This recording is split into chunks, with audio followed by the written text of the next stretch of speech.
Bismillahirrahmanirrahim. Our next topic is probability models and axioms. इस topic में हम different probability models के को डिस्कस करेंगे और साथ में उन प्रोबेबिलिटी के बेसिक लॉज को डिस्कस करेंगे जिनको यहाँ एक्सियम्स कहा गया है कि जिनका फुलफिल होना ज़रूरी है।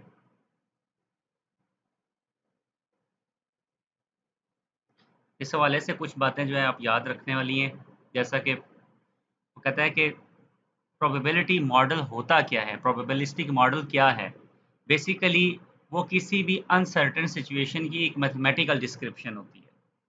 ठीक है, हम जैसे आम रूटीन में बात करते हैं, किसी भी चीज़ के बारे में एक आप अंदाज़ा लगाते हैं कि क्या होगा, मार्केट जो है वो मार्केट किस तरफ जाएगी, उसमें इसी तरह इन्फ्लेशन में इजाफा होगा, कमी होगी। इसी तरह से अगर कोई इंजीनियरिंग की एग्जांपल है तो सिग्नल नॉइज़ में इजाफा होगा, कमी होगी, क्या होगा। ये जितना भी हम एक है आम ज़िंदगी में हम वैसे किसी बात का अंदाज़ा लगाते हैं, ठीक है?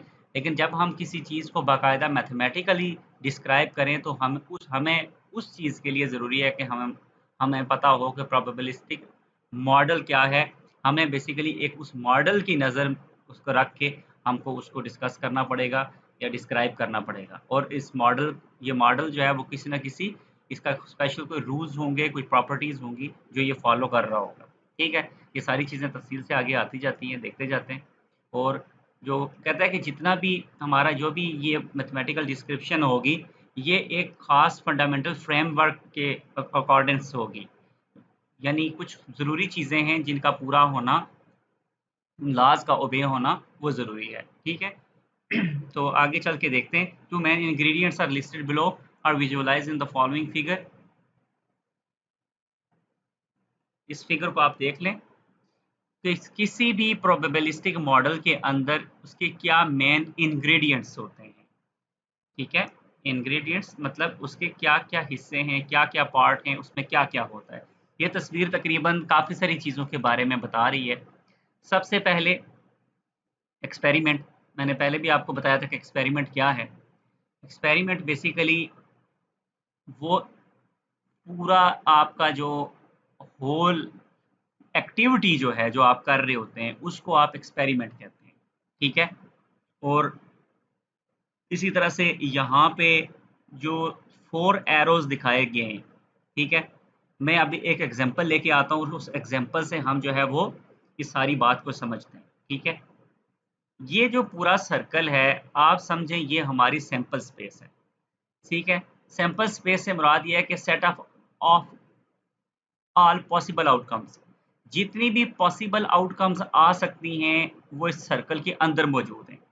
इस सर्कल के बाहर कोई आउटपुट नहीं आ सकती। आप कहें सब कुछ जो है, जो रिज़ल्ट आना है, वो रिज़ल्ट इस सर्कल के अंदर ही है, ठीक है? अब इस सर्कल के अंदर हमने 2 जगह अलग से सेट कर ली हैं। एक हमने ए जगह को ऐसे सर्कल बना दिया है, ठीक है? और एक हमने बी यहाँ पे एक सेट ले लिया है। एक ए सेट ले लिया है और एक बी सेट ले लिया है, ठीक है? आप ये समझें कि जैसे एक डार्ट होता है और वो आप किसी भी, जैसे वो डार्ट फेंकते हैं, जैसे वो तीर होता है और उस तरह से वो जो निशानाबाज़ होता है, वो इस जगह पे इसका निशाना लगाता है। अगर आप ये समझें कि जो निशाना लगाने वाला है, उसका निशाना हर सूरत में इस सर्कल से बाहर नहीं जाना, लगेगा तो इस सर्कल के अंदर ही लगेगा, इस सर्कल के बाहर कभी नहीं जा सकता। तो इसका मतलब है कि टोटल सैंपल स्पेस ये सारा सर्कल हो गया। उसके अंदर हमने 2 जगह अलग से मुतय्यन कर दिए, एक ए और एक बी। ये जो ए और बी हैं, ये देखें ये इसी पूरी सैंपल स्पेस के अंदर फ़ॉल कर रही हैं। लिहाज़ा ए जो है वो सबसेट है इस बड़े का और बी भी सबसेट है इस बड़े का। तो लिहाज़ा ये ए और बी, ये जो 2 सबसेट हैं, हम इनको इवेंट्स का नाम दे रहे हैं। कि हम देखते हैं कि ए पे लगता है निशाना या नहीं लगता, और इसी तरह हम देखते हैं कि बी पे निशाना लगता है कि नहीं लगता। अब ए का साइज़ छोटा है, बी का बड़ा है, तो आप ये ग्राफ देखें, उसमें ए का कद छोटा बताया गया है और बी का बड़ा बताया गया है।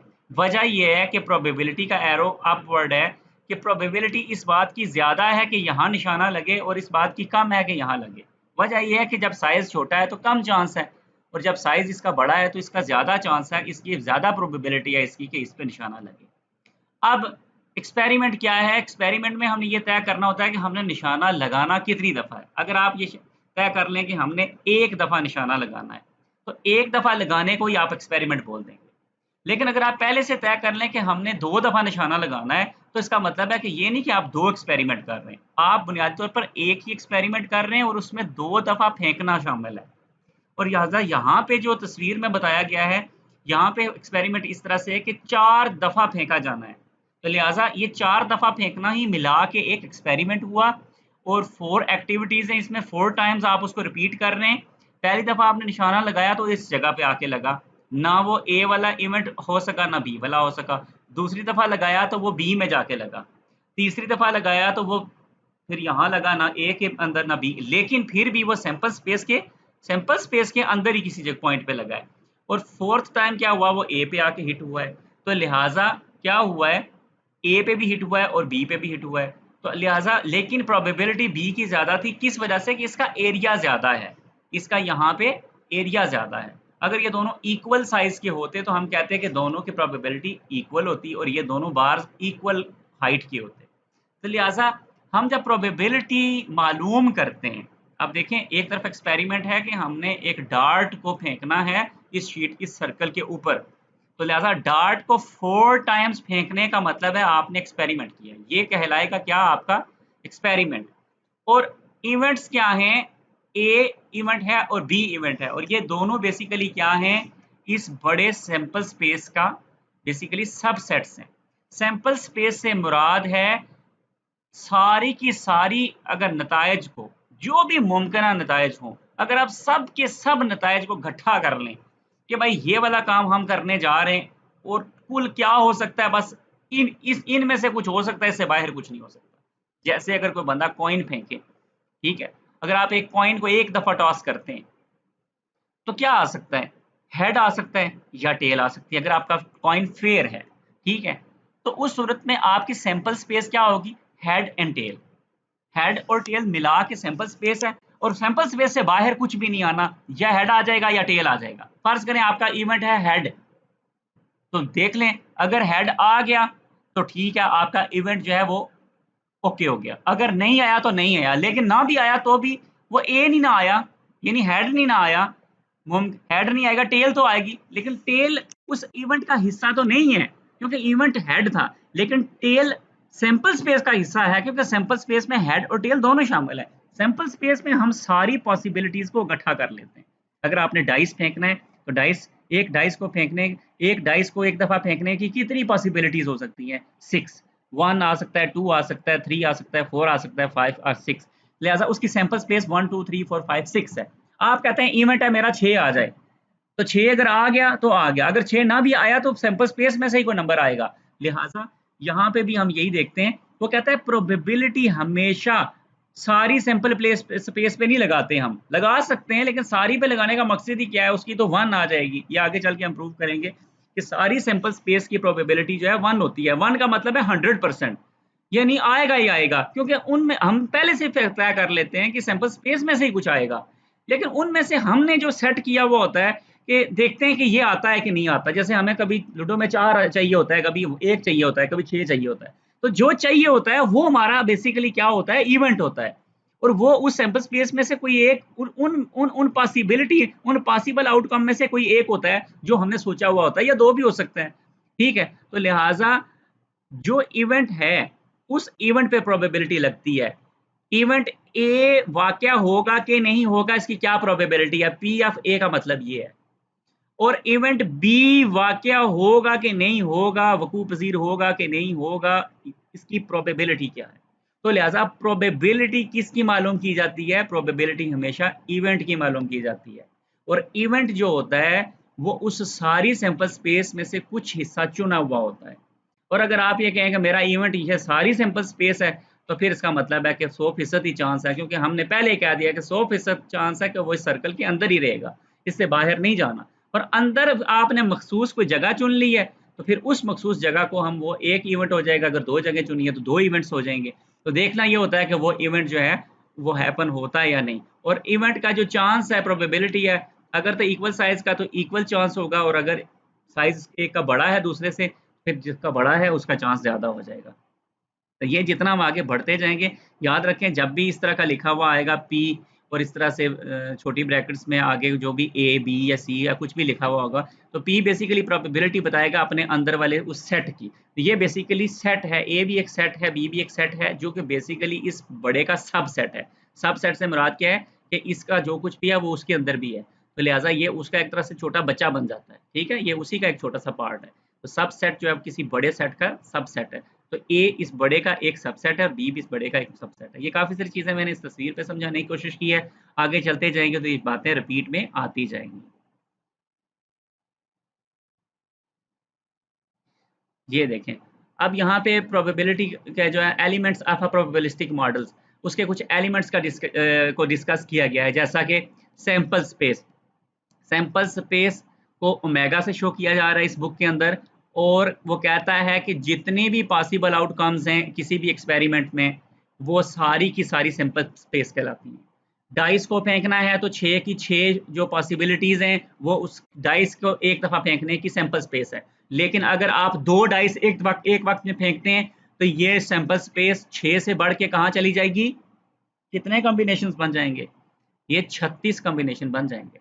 ये 36 कैसे बनेंगे ये आपको मैं आगे एक तस्वीर आ रही है उससे बता दूँगा। तो लिहाज़ा आपने बेसिकली सबसे पहले ये बहुत ज़रूरी है कि आप ये डिफ़ाइन कर लें आपका एक्सपेरिमेंट क्या है। एक चीज़ फेंकनी है और एक ही दफ़ा फेंकनी है, या एक चीज़ फेंकनी है 4 दफ़ा फेंकनी है, 4 चीज़ें फेंकनी है, एक ही दफ़ा फेंकनी है या 2 दफ़ा फेंकनी है। लिहाज़ा ये फ़र्ज़ करें मैं सिर्फ़ डाइस के हवाले से ले रहा हूँ। कोई भी जो सिचुएशन है, इवन टॉस कर रहे हैं या इवन आप डेक 52 कार्ड्स का जो डेक होता है आपका, वो उसमें से 1 कार्ड निकाल रहे हैं या 2 कार्ड निकाल रहे हैं या इस तरह से और कोई भी एग्ज़ाम्पल हो। सबसे पहले आपने ये तय करना है कि आपका एक्सपेरिमेंट क्या है? क्या चीज़ करनी है, कितनी दफ़ा करनी है, वो कुल मिला के एक्सपेरिमेंट बनेगी। उस एक्सपेरिमेंट को वो कहता है कि लाख दफ़ा भी परफ़ॉर्म करो तो आउटपुट इसके अलावा नहीं आ सकती। लिहाज़ा वो सारी पॉसिबल आउटपुट्स आप इकट्ठी करो तो उनको पॉसिबल आउटकम्स कहते हैं। वो सारी possible outcomes basically sample space है, ठीक है? Probability law which assign to a set of a, ये वही बात जो अभी मैंने की है कि बेसिकली आप उस सारी सैंपल स्पेस के अंदर कुछ सेट सेट करते हैं जो उसके सब सेट्स होते हैं, और प्रोबेबिलिटी हमेशा उन सब सेट्स पे लगती है। अगर फर्ज करें उनमें वो इवेंट्स कहलाते हैं, जैसे एक इवेंट है हमारे पास ये, ठीक है? Assign a set of a possible outcomes, ये बेसिकली उसमें एक छोटा सा सेट है ए, तो ए की प्रोबेबिलिटी क्या होगी? पी ए, ठीक है? कार्ड द प्रोबेबिलिटी ऑफ ए, ठीक है? देखते हैं कि ये ए वाक़या होता है या नहीं होता, जैसा कि यहाँ पे भी हमने देखा था कि ए जो है वो वाक़या होगा कि नहीं होगा। ये पूरी सैंपल स्पेस में एक मखसूस है। लिहाज़ा प्रोबेबिलिटी हमेशा क्या होती है? ये इवेंट पे लगती है। बेसिकली इवेंट क्या है? सबसेट है आपकी सैंपल स्पेस का। मज़ीद क्या बात हुई है? वो कहता है कि कोई भी जो प्रोबेबिलिस्टिक मॉडल्स होता है उसमें आप एक प्रोसेस करते हैं, उस प्रोसेस को आप एक्सपेरिमेंट कहते हैं। और एक्सपेरिमेंट क्या करता है? वो एक्सपेरिमेंट के नतीजे में जो आउटकम आती है वो उन तमाम जो पॉसिबल आउटकम्स होती हैं उनमें से कोई एक होती है, ठीक है? जैसा कि अगर आप डाइस को फेंकेंगे तो ऑल पॉसिबल आउटकम्स क्या हैं? 1 2 3 4 5 6। लेकिन अगर आप एक दफ़ा फेंकते हैं, आप कहते हैं मैं एक्सपेरिमेंट करता हूँ, एक दफ़ा फेंकना है मैंने, तो जो जवाब आएगा वो वन ऑफ द आउटकम्स होगा ना, वो या वन आएगा या टू आएगा, इन्हीं में से कोई आएगा ना। तो लिहाजा ये एक्सपेरिमेंट की डेफिनेशन है। और वो कहता है कि set of all possible outcomes, अगर सारी आउटकम्स को आप इकट्ठा कर लें तो उसको आप सैंपल स्पेस बोलेंगे, और सैंपल स्पेस को जाहिर किससे कर रहे हैं? देखें ओमेगा के साथ। और जो सब सेट होता है किसी भी सैंपल स्पेस का, ठीक है, वो कलेक्शन ऑफ पॉसिबल आउटकम्स होता है, ठीक है, वो बेसिकली क्या इवेंट कहलाता है, ठीक है। Subset of sample space that's collection of possible outcomes is called an event. ये भी मैंने डिस्कस किया है। वो बेसिकली पूरी सैंपल स्पेस का एक छोटा सबसेट होता है, और हम ये देखना होता है कि पूरी में से ये वाली हिस्सा आएगा कि नहीं आएगा। अगर वो आता है या नहीं आता तो वो बेसिकली हमारा इवेंट होता है, और उस इवेंट पे ही हम प्रोबेबिलिटी अप्लाई करते हैं कि ये होगा कि नहीं होगा। तो प्रोबेबिलिटी का मतलब यही है कि प्रोबेबिलिटी हम निकाल रहे हैं कि ये होगा कि नहीं होगा। Any collection of possible outcomes including the entire sample space, सारी सैंपल स्पेस जो है वो ओमेगा है, and its complement the empty set may qualify as an event. Event कुछ भी हो सकता है, मतलब वो ये कह रहा है कि ये भी हो सकता है कि हम सारी सैंपल स्पेस को ही इवेंट बोल दें, ठीक है? या उसके कंप्लीमेंट को इवेंट बोलते हैं। कंप्लीमेंट से क्या मुराद होती है, किसी भी सेट का जो कंप्लीमेंट होता है वो जगह होती है जो उसके अलावा होती है, उससे बाहर होती है। तो अगर सैंपल स्पेस सारी की सारी जगह है तो सैंपल स्पेस का कॉम्प्लीमेंट क्या होता है, एम्प्टी सेट, क्योंकि सैंपल स्पेस से बाहर सब खाली है। हम कहते हैं सब कुछ तो हमने उसमें समो दिया है, उससे बाहर कुछ भी नहीं होता। ठीक है, दी एम्प्टी सेट जिसको हम बोलते हैं, वो कहता है कि आपकी जो इवेंट है वो आपने इवेंट भी सेट करना होता है। जैसा कि हम अगर इसमें दोबारा वापस मैं जाऊं तो हमने यहाँ इवेंट इतना सारा रखा था, मैं सारे के सारे को इवेंट बोल दूं तो वो भी तो इवेंट हो सकता है। तो इवेंट बेसिकली आपने क्या रखना है ये भी आप पे है। आप इवेंट की सबसे बड़ी हद ये है, ठीक है, इवेंट की सबसे बड़ी हद ये है कि आप पूरी सैंपल स्पेस ही इवेंट बना दें। ठीक है, यानी पूरा जो प्लॉट है सारा ही आपका इवेंट है। और उसके अलावा आप ये है कि नहीं आपके मैं आधा हिस्सा इवेंट रखूंगा, आप मैं क्वार्टर हिस्सा इवेंट रखूंगा, मैं इतना हिस्सा इवेंट रखूंगा। ये फिर आप पे है कि आप उसमें से कितना हिस्सा इवेंट बनाते हैं और फिर उसकी प्रोबेबिलिटी देखते हैं। वो इवेंट अगर ए है तो प्रोबेबिलिटी ऑफ ए क्या है, और एक से ज़्यादा भी इवेंट्स हो सकते हैं तो बी की प्रोबेबिलिटी क्या है, सी की क्या है। ये डिपेंड करता है हमारे उस पूरे मॉडल पे कि हमारे उस मॉडल में क्या क्या शामिल लेकिन किसी भी मॉडल के अंदर एक्सपेरिमेंट होगा, आपको पता होना चाहिए कि एक्सपेरिमेंट क्या है। किसी भी मॉडल के अंदर लाजमी एक ना एक इवेंट होगा, एक से ज़ायद हो सकते हैं, आपको पता होना चाहिए वहाँ इवेंट क्या है। ठीक है, there is no restriction on what constitute an experiment. वो कहता है कि एक्सपेरिमेंट के ये कोई इसकी शर्त नहीं है। ये भी हो सकता है कि आप एक सिंगल दफ़ा टॉस करें, ठीक है, वो भी एक्सपेरिमेंट हो सकता है, और 3 दफ़ा टॉस करें वो भी एक्सपेरिमेंट हो सकता है। ये नहीं है कि अगर आपने 3 दफ़ा टॉस किया तो आपने 3 एक्सपेरिमेंट किए, नो। ये तय तय तय पहले ही होना है कि आपने कुल करना क्या है। ठीक है, अगर आपका एक्सपेरिमेंट एक दफ़ा टॉस करना जो है वो है तो वो एक एक्सपेरिमेंट होगा। अगर आपका एक्सपेरिमेंट ये है कि मैंने 3 दफ़ा टॉस करना है तो वो भी एक ही एक्सपेरिमेंट होगा। ठीक है, और कहता है कि note that in formulation of a probabilistic model there is only one experiment. लेकिन एक्सपेरिमेंट आप एक करेंगे, एक्सपेरिमेंट नहीं रिपीट होगा। एक दफा में आपने जो एक्सपेरिमेंट करना है वो आपने एक ही करना है। अब उसके अंदर आपने अगर टॉस करना है, फर्ज करें तो 6 दफा करें या 12 दफा करें, आप ये पहले तय कर लें। वो सारा जब मुकम्मल होगा तो फिर उस मुकम्मल को हम एक एक्सपेरिमेंट बोलेंगे, एक मॉडल में एक एक्सपेरिमेंट होगा। ठीक है, so three tosses of a coin constitute a single experiment. 3 दफा भी टॉस किया तो एक एक्सपेरिमेंट हम उसे गिनेंगे, उसे कभी भी ये 3 एक्सपेरिमेंट्स नहीं बोलेंगे। ये जिनको समझ ना आई हो डार्ट फेंकने की, तो मैंने ये तस्वीर लाई है यहाँ पे, ये देखा है आपने, ये स्पेशल स्पोर्ट्स है, इसमें ये डार्ट्स जो है ये ख़ास प्लेयर्स होते हैं जो यहाँ पे फेंकते हैं और उसके पॉइंट्स मिलते हैं उनको, ये गेम है बाकायदा। ठीक है, और क्या प्रोबेबिलिटी होती है कि ये जो डार्ट फेंका जाता है ये कहाँ हिट करेगा। खैर इस केस में ऐसा भी मुमकिन है कि वो इससे बाहर भी कहीं गिर जाए। ठीक है, यानी अगर बाहर गिरा तो हम ये कहेंगे कि एम्प्टी सेट में चला गया, हमारी फुल फुल सैंपल स्पेस ये सर्कल ही है। लेकिन प्रोबेबिलिटी में ये होता है कि वो हर सूरत में कम अज़ कम इसके अंदर तो गिरेगा ही गिरेगा। ठीक है, तो सैंपल स्पेस पे फिर बात की गई है। किसी भी एक्सपेरिमेंट का जो सैंपल स्पेस होती है वो बेसिकली इसमें ये कहा गया है कि फाइनाइट भी हो सकती है और इनफाइनाइट भी हो सकती है। ये बड़ी दिलचस्प बात है। देखें, अगर आप डाइस फेंकते हैं तो उसकी क्या पॉसिबिलिटीज़ हैं, सैंपल स्पेस क्या है, 1 2 3 4 5 6। ठीक है, तो इसका मतलब है कि उसकी जो पॉसिबिलिटीज़ हैं वो फिक्स हैं या फाइनाइट हैं या गिनी जा सकती हैं, लिमिटेड हैं। टॉस करते हैं तो क्या आएगा, हेड या टेल, उससे बाहर तो कुछ नहीं है। इसी तरह से जब इस तरह की सिचुएशन हो कि आपकी सैंपल स्पेस जो है वो काउंटेबल हो, गिनी जा सकती हो, हम उसे फाइनाइट सैंपल स्पेस कहते हैं। लेकिन कई दफ़ा ऐसा भी मुमकिन है कि आपकी सैंपल स्पेस इनफाइनाइट हो जाए। ठीक है, ये सैंपल स्पेस इनफाइनाइट कैसे हो सकती है, अभी बताते हैं। वो ये है कि अगर आप ये डॉट इस शीट पे फेंक रहे हैं, ठीक है, थ्रोइंग अ डॉट, आप ये डॉट जो है थ्रो कर रहे हैं, ये डार्ट उस पे जाके, अब पहली ये बात है कि ये जो सर्कल है, ये जो शीट है, इस शीट पे आप देखें कितने नुक्ते हैं, कितने पॉइंट्स हैं, वो गिन सकता है। ये तो इनफिनाइट पॉइंट्स हैं इसके ऊपर। तो ये जाके उन इनफिनाइट पॉइंट्स में से किसी एक पॉइंट पे जाके ये हिट करेगा। ये किस पॉइंट पे हिट करेगा, आपके पास क्या पॉसिबिलिटी है।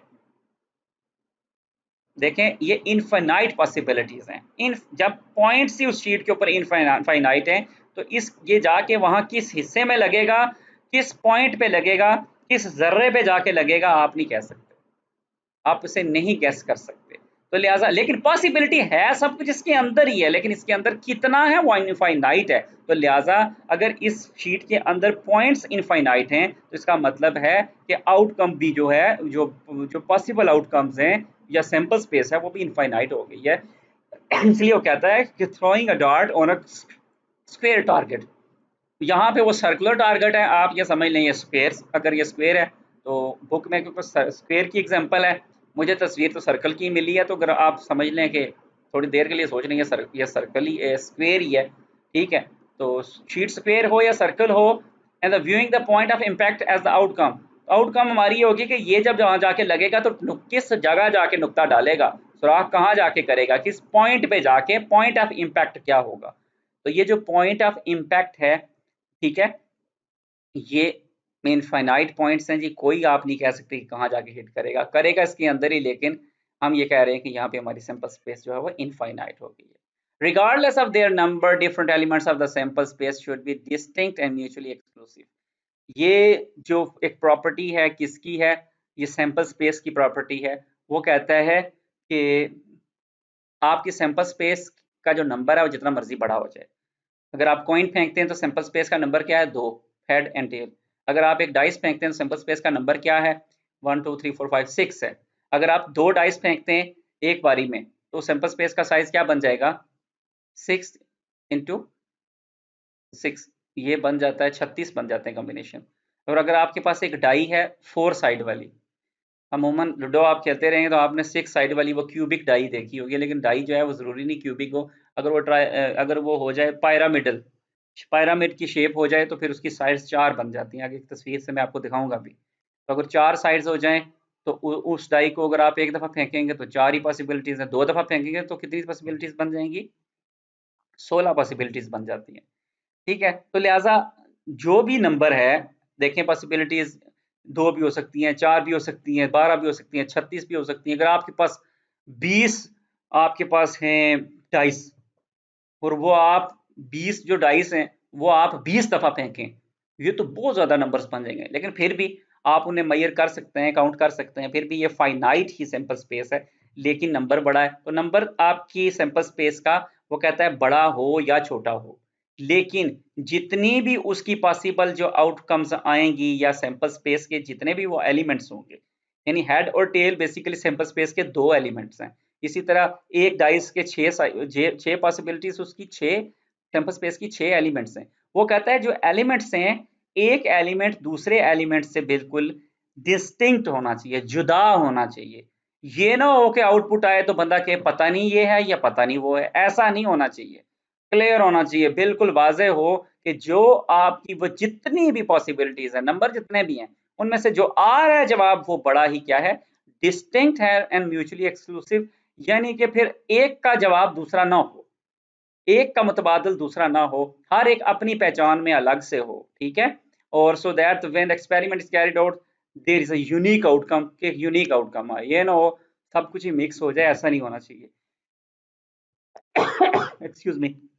इसका मतलब है कि हमारी जितनी भी आउटकम्स हैं, उसके जितने एलिमेंट्स हैं वो डिफाइन होने चाहिए, सही जुदा जुदा होने चाहिए। अब आप देखें ना, टॉस करते हैं तो या हेड होती है या टेल होता है, उसमें कोई शक नहीं रहता।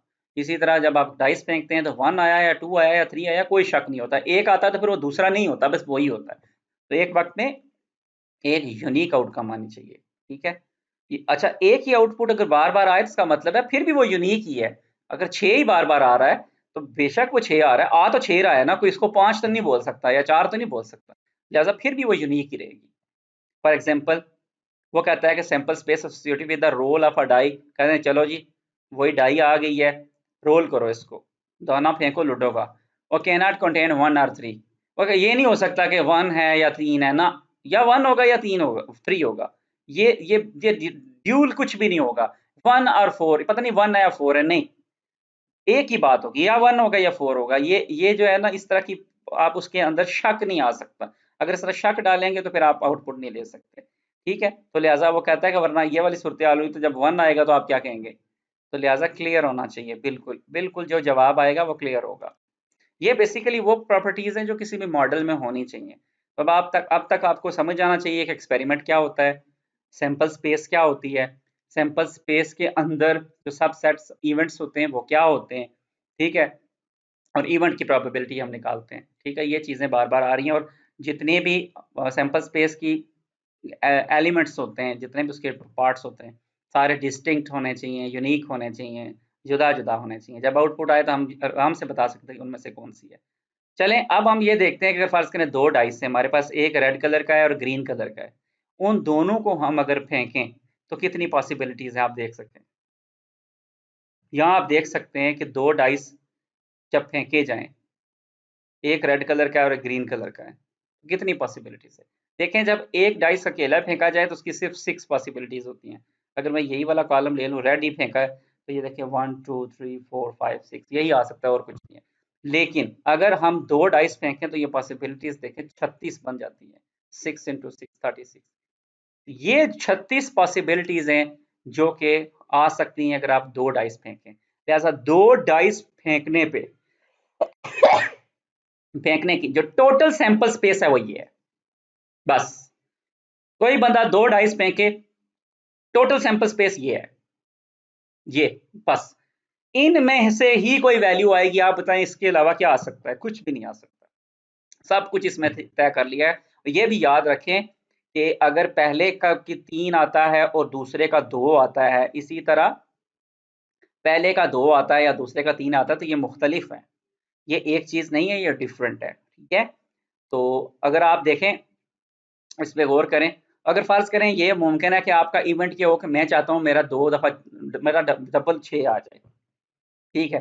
तो डबल 6 आने की प्रोबेबिलिटी क्या है, ये एक है जिसमें डबल 6 आ सकता है, और ये टोटल 36 है, 1/36 प्रोबेबिलिटी है डबल 6 के आने की। इनमें से हर एक के आने की प्रोबेबिलिटी 1/36 है, यानी हर एक कितनी दफा आ सकता है, ठीक है, और डिवाइडेड बाय टोटल, तो हर एक यूनिक है और हर एक 1/36 ही उसका चांस है, ठीक है। अगर कोई एक यूनिक कॉम्बिनेशन अगर हमें कोई बोले तो, ठीक है। तो आगे ये काफी जगह इस्तेमाल होता है। अगर कोई हमें ये कहे कि आप दो डाइस फेंको और आपका जवाब जो है वो इवन आए, ये भी इस तरह का सवाल भी हो सकता है, आपसे मैं सवाल इस तरह का कर सकता हूँ। तो आप ये देखो कि ये जितनी 36 पॉसिबिलिटीज हैं, इनमें से कितने जवाब इवन है और कितने ऑड हैं। 1+1 ये इवन बन जाएगा, लेकिन 1+2 ये ऑड बन जाएगा, इसी तरह ये इवन ये ऑड ये इवन ये ऑड, इसी तरह ये सारा जो है ना odd even odd even odd even, ऐसे ही करते करते आधे इनमें ऑड हो जाते हैं और आधे इवन हो जाते हैं। तो लिहाजा तकरीबन जो है ये बन जाएगी कितनी, 36 है ना, तो 36 का हाफ क्या हुआ आपका,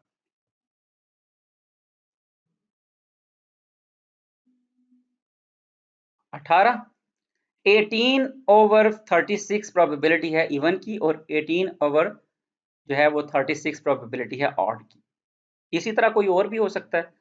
अगर आपसे कोई ये पूछे कि डाइस आप फेंकें और आपका जो नेट जो दोनों को मिला के रिजल्ट हो वो 4 से कम हो, 4 से कम हो, तो पहले का मिला के 1 और 1 मिला के 2 है, ये भी 4 से कम है, और दूसरे का 2 और 1 मिला के ये कितना बन जाता है, इसका 3 है, ये 4 से कम नहीं है, ये 4 हो जाता है इधर। इसी तरह से यहाँ पे भी ये भी जो है ना 2 और 1 ये भी जो है 4 से कम है। तो ओनली ये तीन बेसिकली ऐसी आउटकम्स हैं, ये हमारा इवेंट है, इसकी प्रोबेबिलिटी हम देखेंगे आउट ऑफ 36, तो ये 3/36 बन जाती है प्रोबेबिलिटी इस सिचुएशन में।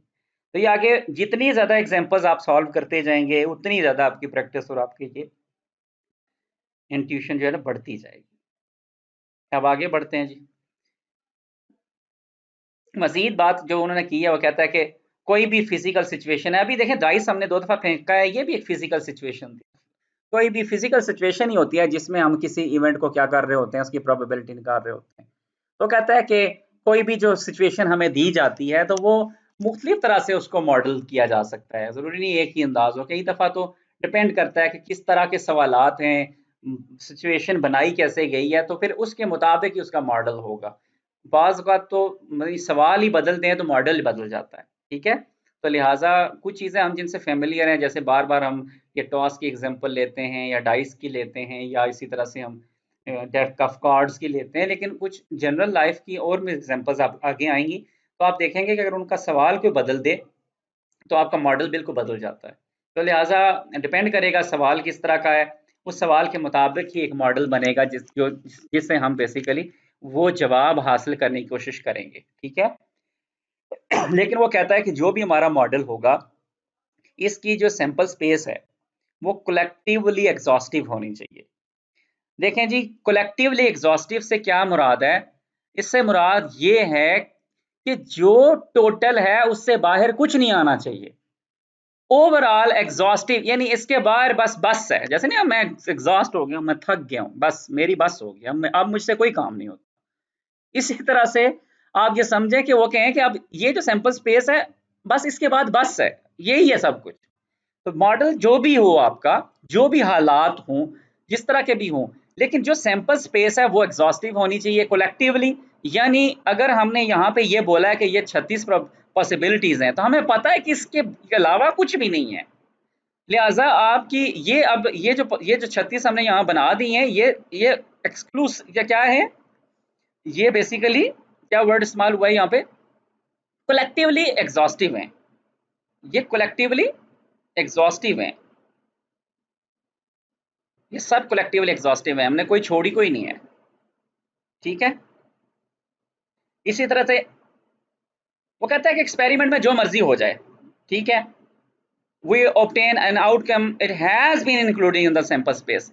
जो मर्जी हो, जो हमारी आउटकम आनी है वो सैंपल स्पेस में से ही आनी चाहिए, सैंपल स्पेस से बाहर नहीं आनी। इसलिए ये याद रखें कि मॉडल अगर बेहतियाती से बनाया जाए कि उसके अंदर कोई ऐसी पॉसिबिलिटी भी हो जो हो सकती हो और आपने उसको सैंपल स्पेस में शामिल ना किया हो, तो मॉडल सारा आपका ख़राब हो जाएगा।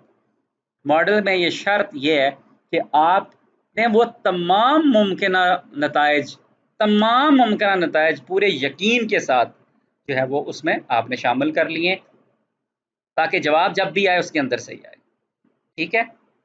उसके अलावा वो कहता है कि इन एडिशन जो है वो डिस्टिंग्विश कर सकते हो आप दो जो आउटकम्स हैं। ये ना हो कि आप जो है ना बस कहें कि आई तो उसके अंदर से है, अब ये नहीं पता कि उसके अंदर में से जो 36 थी पता नहीं उनमें से ये कौन सी वाली है उनके अंदर से है, लेकिन ये नहीं पता चल रहा। नहीं नहीं नहीं, ऐसा नहीं होना चाहिए।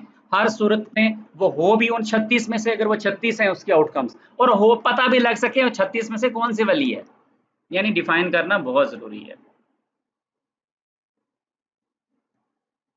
अब देखें यहाँ पे एक नई सिचुएशन आ गई है, थोड़ा डिफरेंट एग्जांपल आ गई है, तो इस पे बात करते हैं। एक एग्जांपल है जो पहली एग्जांपल है हमारी चैप्टर की, वो कहता है कि कंसीडर टू अल्टरनेटिव गेम्स, दो गेम्स हैं और both involving 10 successive coin tosses. हमने इन गेम्स में टॉस करना है एक कॉइन को 10 दफा लगातार, ठीक है। पहली गेम में वो कहता है कि अगर आप टॉस करते हैं, जितनी दफा हेड आएगा तो आपको $1 मिलेगा। आप टॉस करते हैं तो जितनी दफा हेड आएगा आपको $1 मिलेगा। ये बेसिकली क्या है, इवेंट है। इवेंट इसमें क्या है, सैंपल स्पेस क्या है, सैंपल स्पेस बेसिकली क्या है, हेड और टेल। हेड और टेल की तमाम बेसिकली पॉसिबिलिटीज, हेड और टेल 10 दफा फेंकेंगे आप, तो 10 दफा हेड और टेल की जितनी पॉसिबिलिटीज है आप एक रो में लिख लें, ठीक है। और अब उसमें इवेंट क्या है, हेड। हमारी नजर किस पे है, हेड पे, कि हेड कितनी दफा आता है। ये मुमकिन है कि एक दफा भी 10 बारियों में हेड ही ना आए, इवेंट हैपन ही ना हो और उसको $1 भी ना मिले। ये भी मुमकिन है कि 10 में से सिर्फ एक बारी में हेड आए और उसको $1 मिल जाए। और ये भी मुमकिन है कि 10 की 10 बारियों में हेड आ जाए, ठीक है, और उसको $10 मिल जाए। ये पहली गेम है। और अब इसमें कितने डॉलर मिलते हैं आपको पता है कि ये आपको ऐसा भी हो सकता है कि $1 भी ना मिले, और ये भी मुमकिन है कि $10 मिले। तो ये बेसिकली 0 से लेकर 10 तक पॉसिबिलिटीज हैं। यह भी मुमकिन है कि 0 मिले क्योंकि सारी टेल्स आ गई हैं, ये भी मुमकिन है $1 मिले क्योंकि एक हेड आया, इसी तरह 2 3 4 5, और मुमकिन है 10 के 10 ही हेड हो जाएं तो 10। तो लिहाजा 0 से लेकर 10 तक की सारी पॉसिबिलिटीज हैं, उन सारी पॉसिबिलिटीज़ में से कोई एक पॉसिबिलिटी हो सकती है, ठीक है। इसकी सैंपल स्पेस फिर 11 हो जाएगी इस तरह से। इस सूरत-ए-हाल में देखें बात बिल्कुल बदल गई है। कहना वो ये चाहता है सिचुएशन दोनों में सेम है, इसमें भी एक कॉइन है 10 दफ़ा फेंकना है, दूसरी गेम में भी कॉइन है 10 दफ़ा फेंकना है। तो आप क्या कहेंगे कि ये दोनों सेम एक्सपेरिमेंट्स हैं? ये दोनों बज़ाहिर बिल्कुल सेम एक्सपेरिमेंट है, फिज़िकली ये बिल्कुल सेम एक्सपेरिमेंट्स हैं, लेकिन उसके साथ जुड़े सवाल ने, उसके साथ जुड़ी कंडीशन ने उसको बिल्कुल बदल दिया है। सैंपल स्पेस भी बदल गई है और आपकी बिल्कुल ही जो है ना प्रोबेबिलिटी के सारे वो मंजर ही बदल गया है, क्योंकि सवाल यही बात वो यहाँ पे कर रहा था क्या कि बेसिकली सिचुएशंस में मॉडल सिवरल डिफरेंट वेज पे चले जाते हैं काइंड ऑफ क्वेश्चंस की बुनियाद पे, कि सवाल बदलने से उसकी बिल्कुल ही सूरत ही बदल जाती है। पहले में देखा है आपने कि वो कहता है जितनी दफ़ा हेड आएगा तो उसमें क्या होगा, आपको $1 मिलेगा। अगर वो अगर उसके पहले टॉस पे हेड आता है और उसके बाद नहीं आता, या उसके तीसरे टॉस पे हेड आता है या 10वें टॉस पे हेड आता है, कोई फ़र्क नहीं पड़ता। वो कहता है कितनी दफ़ा आता है मुझे ये मैटर करता है, वो किस नंबर पे आता है हमें कोई मैटर नहीं करता। लेकिन दूसरी गेम में वो कहता है we will receive $1 for every coin toss, हर टॉस पे आपको $1 मिलेगा, हर टॉस पे रिजल्ट जो मर्जी हो, हर टॉस पे $1 मिलेगा। और जब आपका हेड आएगा तो आपके डॉलर 2 हो जाएंगे। वो कहता है कि जितनी दफा हेड आता जाएगा डॉलर डबल होते जाएंगे। मिसाल के तौर पर अगर वो पहली दफा टॉस करता है उसका टेल ही आता है तो $1 उसको मिलेगा ही मिलेगा, क्योंकि हमने कहा है कि हर टॉस का $1 तो है ही है। दूसरा टॉस किया तो हेड आ गया, तो हेड आया तो अगर हेड ना आता तो $1 मिलता, और एक 2 लेकिन अब क्योंकि हेड आया तो हमने कहा था हेड आने पे डबल हो जाएगा, तो पहले 1 था अब $2 हो जाएंगे, तो लिहाजा उसको कुल मिला के $3 मिल जाएंगे। अगली दफा अगर फिर टेल आ गई तो फिर उसको $1 और मिलेगा, 4 हो जाएंगे। लेकिन अगली दफा उसको अगर हेड आ गया तीसरी बारी में तो फिर ये 3 जो उसने जो इससे पहले 2 थे अब वो 2 से डबल होके 4 मिलेगा उससे, तो टोटल उसके कितने हो जाएंगे, ये तो 4 2 एंड ये तो 7 हो जाएंगे।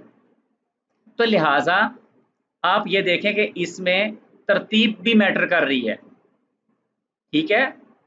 क्योंकि अगर जल्दी जल्दी अगर उसके जल्दी जल्दी आ जाएंगे हेड तो उसको जल्दी जल्दी डबल होना शुरू हो जाएगा, और अगर लगातार उसके हेड अगर आ जाए तो उसको तो काफ़ी ज़्यादा जो है ना ये अमाउंट मिल जाएगी। तो लिहाजा इस सवाल के अंदर देखें कितनी तब्दीली आ गई है। We receive $2 for every coin toss up to the second time a head comes up, कहता है more generally dollar amount per toss is doubled each time a head come, जब भी हेड आएगा वो अमाउंट डबल हो जाएगी। अब आप मुझे बताएं कि इन दोनों की सिचुएशन बराबर है? बिल्कुल भी बराबर नहीं है। यहाँ पे उसने तफसील से बयान किया है। वो कहता है कि सिचुएशन 1 के अंदर क्या है कि ऑर्डर मैटर नहीं करता, बस 0 से लेकर 10 तक की पॉसिबिलिटी है, या उसको $0 मिलेगा या 1 या फिर 10 तक का कोई। गेम 2 में कहता है कि काफ़ी जो है ना इसका डिस्क्रिप्शन काफ़ी फाइन ग्रेन यानी काफ़ी बारीकी मांगता है, ठीक है। और वो कहते हैं कि it is more appropriate to let the sample space consist of every possible 10 long sequential of heads and tails. वो कहता है कि आप एक सीक्वेंस पूरा बना लें, ठीक है, तमाम सीक्वेंस बना लिए जाएँ। इस जैसा कि हमने अभी डाइस का जो है आपको 36 पॉसिबिलिटीज़ बता दी थी, तो अब पता है ना कि ये 36 यही पॉसिबल हैं। इनमें से जो भी सवाल हो, अगर आपके पास ये तस्वीर हो तो आप किसी भी सवाल का जवाब दे सकते हैं, क्योंकि उस पे गिनना आसान है। इसी तरह से 10 दफ़ा कॉइन फेंकने की जितनी भी पॉसिबिलिटीज़ हैं, सबसे पहले ये पॉसिबिलिटीज़ ड्रा करनी पड़ेंगी। 10 लॉन्ग सीक्वेंस क्या है, आपको ये ड्रा करना पड़ेगा। जब आप इसको हेड और टेल के सारे सीक्वेंस को ड्रा करेंगे तो आप सारी पॉसिबिलिटीज़ देख लेंगे पहले कि कितनी कितनी पॉसिबिलिटीज़ हैं। नंबर 1 पॉसिबिलिटी में इसको इतने डॉलर मिल सकते हैं। नंबर वैसे एक पॉसिबिलिटी जैसे मिसाल के तौर पर ये है कि सारी की सारी उसकी टेल्स आ जाए, एक भी हेड ना आए। उस सूरत में पॉसिबिलिटी क्या है कि उसको $10 ही मिलेंगे, क्योंकि इसमें सिचुएशन 2 में कॉइन फ्लिप करने का टेल भी आने पे $1 मिलता है, तो $10 मिलेंगे। दूसरी पॉसिबिलिटी ये है कि 10 में से एक 9 टेल्स आए, एक हेड आ जाए, ठीक है। और तीसरी ये है कि 2 हेड आ जाएँ, चौथी ये है कि 3 हेड आ जाएँ, करते-करते 10 हेड। फिर ये किस पोज़ीशन पे आ रहे हैं, ये भी बहुत मैटर करता है कि ये किस पोज़ीशन पे आ रहे हैं।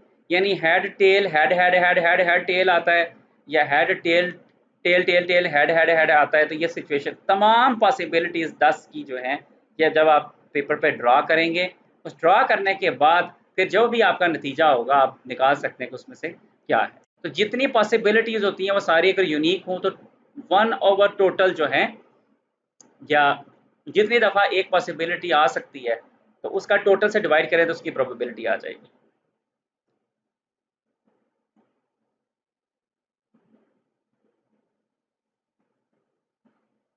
अब मजीद बात किया कि main experiments have inherently sequential character.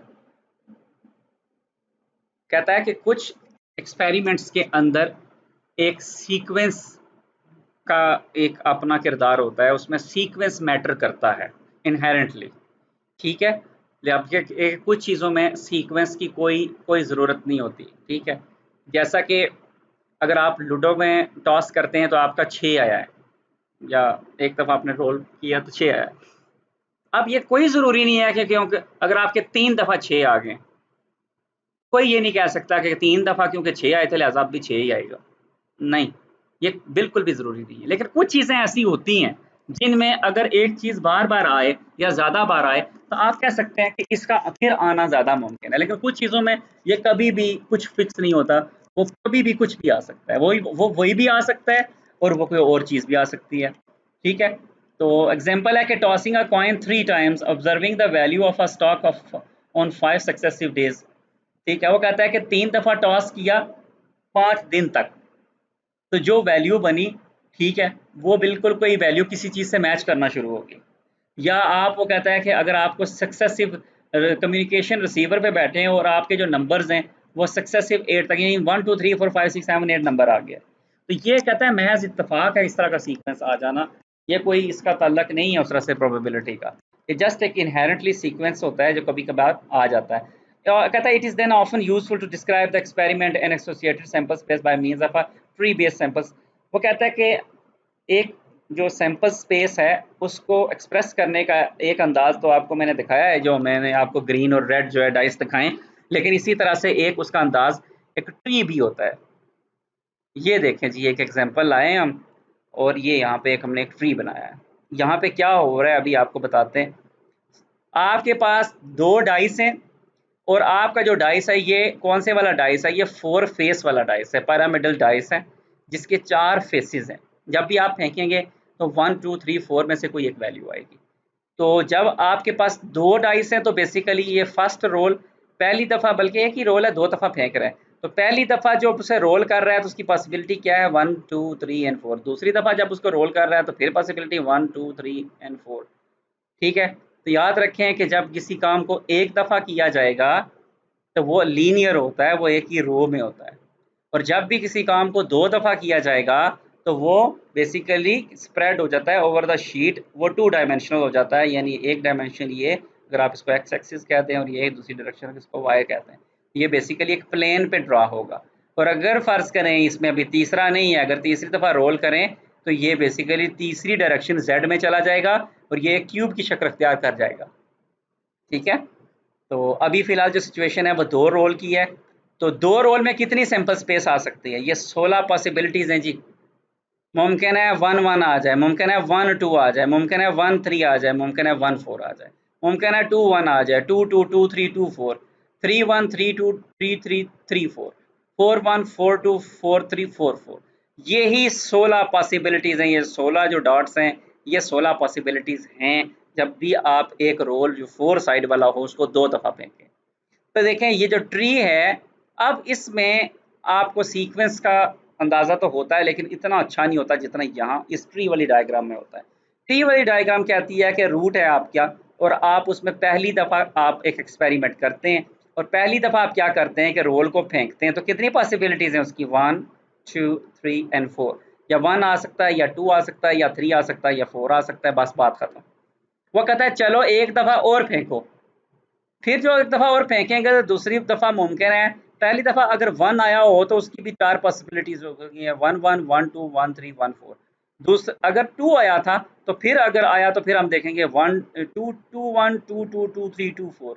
अगर पहली दफ़ा 3 आया हो तो फिर हम इसके हिसाब से देखेंगे 3 1 3 2 3 3 3 4, और अगर पहली दफ़ा 4 आया था तो हम इसके हिसाब से देखेंगे 4 1 4 2 4 3 4। तो ये देखें एक आर्डर बन जाएगा 1.1 1.2 1.3 1.4 2.1 2.2 2.3 2.4, आखिर में ऐसे ही 4.1 4.2 4.3 4.4, एक सीक्वेंस आपको नजर आएगा पूरा। ठीक है, तो कई दफ़ा ये सीक्वेंस भी जो है वो समझने के लिए ज़रूरी होता है। तो इस तरह की जो डिस्क्रिप्शन होती है, इस डिस्क्रिप्शन को कहते हैं ट्री बेस्ड सीक्वेंशियल डिस्क्रिप्शन। ठीक है, तस्वीर थोड़ी सी गैर वाज़ेह है क्योंकि मुझे बुक इस तरह की मिली है, तो माजरत से, आई होप कि आपको इसका नज़र आ रहा होगा। यही बात सारी यहाँ पे बयान की गई है। और इसमें एक बात जो यहाँ पे मुझसे बताना रह गई है वो ये है, वो ये कहना चाह रहा है कि अगर सीक्वेंस किसी जगह 1 2 है या फिर यहाँ पे 2 1 है तो इन दो बातों में फ़र्क है। यानी पहली बार 1 आया था और दूसरी बार 2 आया था, ये बात अलग है, और पहली बार 2 आया था दूसरी बार 1 आया था, ये बात अलग है। ये दो बिल्कुल अलग चीज़ें हैं, इनका सीक्वेंस का मालूम होना बहुत ज़रूरी है। ठीक है, ये ना हो कि आप इसमें कंफ्यूज हो जाएं। अच्छा जी, अब हमने क्या किया है, अब हमें पता चल गया है जी कि सैंपल स्पेस क्या होती है, पता चल गया है कि एक्सपेरिमेंट क्या होता है, पता चल गया है कि हमारे सबसेट या इवेंट्स क्या होते हैं और उस पे हम कैसे मॉडल अप्लाई करते हैं। लेकिन अब जो चीज़ मज़ीद हमें करना बाकी है वो है कुछ लॉज़, प्रोबेबिलिटी के कुछ लॉज़ डिफ़ाइन कर लें, कुछ बुनियादी लॉज़ को हम देख लें, क्योंकि अगर वो लॉज़ फुलफ़िल ना हो रहे हों तो हम काम नहीं कर सकते। ठीक है, तो लिहाजा कुछ प्रोबेबिलिटी लॉज जो है ना वो हर इवेंट को हम असाइन करते हैं। क्योंकि इवेंट को क्यों असाइन करते हैं, क्योंकि प्रोबेबिलिटी हम इवेंट्स की निकालते हैं। ठीक है, क्योंकि प्रोबेबिलिटी बेसिकली ए इवेंट की निकाली जाती है, लिहाजा इस इवेंट को सेटिस्फाई करना चाहिए कि इसको कुछ लॉज को, जिनको हम बेसिकली क्या बोलते हैं, एक्सियम्स।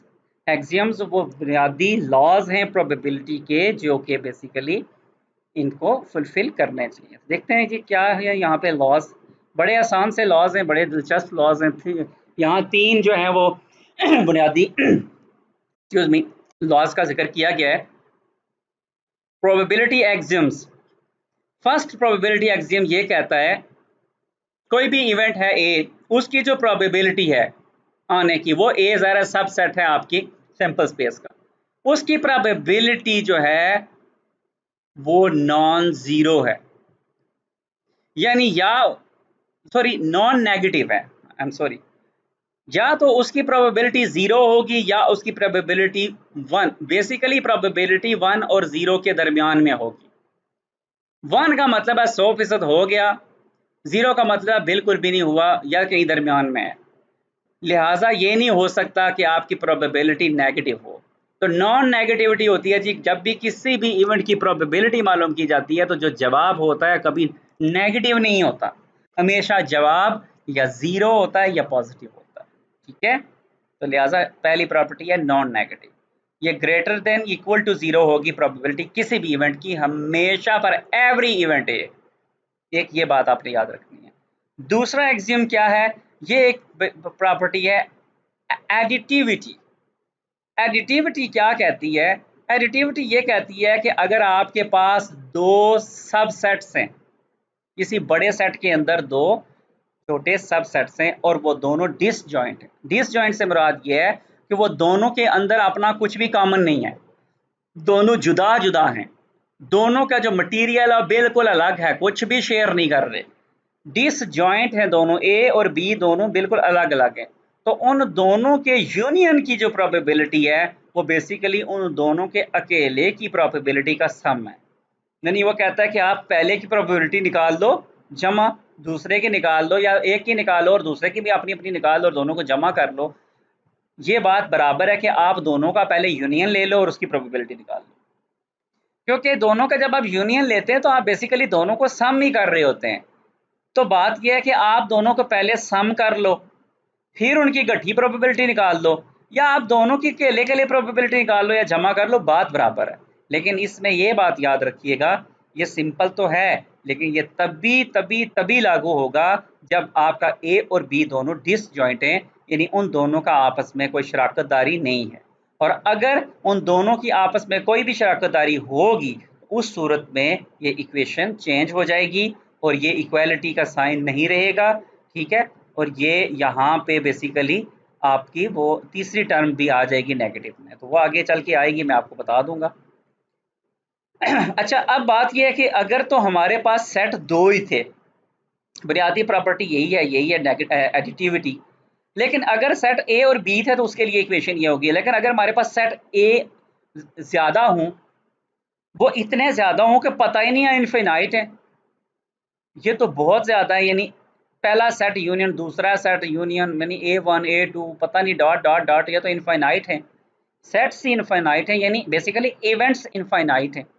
ठीक है, ये बिल्कुल वही मिसाल है जैसे डार्ट आपने शीट पे फेंका था, जब आपने डार्ट फेंका था तो उसकी पॉसिबिलिटियों की तो हद ही कोई नहीं है। ठीक है, एक्सक्यूज मी। तो लिहाजा इस सूरत में भी क्या ये वाला सम वाली ये वाली प्रॉपर्टी लग सकती है? वो कहता है बिल्कुल लग सकती है, लेकिन एक शर्त के साथ। ये बात आपने हमेशा स्टूडेंट्स याद रखनी है, और वो क्या है? सीक्वेंस। अगर उनमें सेट्स में सीक्वेंस है, यानी यहाँ 1 2 और उसके बाद पक्की बात है 3 होना चाहिए, 4 5 6 7 8, अगर सीक्वेंस है तो आप ये सेम चीज यहाँ पे भी लागू हो सकती है, और अगर सीक्वेंस नहीं है तो फिर ये लागू नहीं हो सकती। बस ये बात आप याद रखिएगा, आगे फिर कभी इसकी एग्जांपल आई तो वहां पे मजीद इसको समझ लीजिएगा। तीसरी प्रॉपर्टी जिसको नॉर्मलाइजेशन कहते हैं, ये कहती है कि अगर पूरी सैंपल स्पेस की प्रोबेबिलिटी निकालें तो क्या होगी? वो 1 होगी। 100% जी, पहले ही बोल दिया है कि एंटायर सैंपल स्पेस के बाहर कुछ नहीं आना, तो लिहाजा प्रोबेबिलिटी की क्या बात है? 100% प्रोबेबल है कि ये जवाब आ ही जाएगा। ठीक है, तो लिहाजा किसी भी sample space, entire sample space की जो प्रोबेबिलिटी होती है वो 1 होती है, ये हमेशा के लिए बात है। तो ये 3 रूल्स, एक, किसी भी इवेंट की प्रोबेबिलिटी नेगेटिव नहीं हो सकती। दूसरा, अगर डिसजॉइंट इवेंट्स हैं तो उनके जो यूनियन लेके फिर प्रोबेबिलिटी निकालें या उन सब की अलग अलग निकाल के जमा कर लें, एक ही बात है।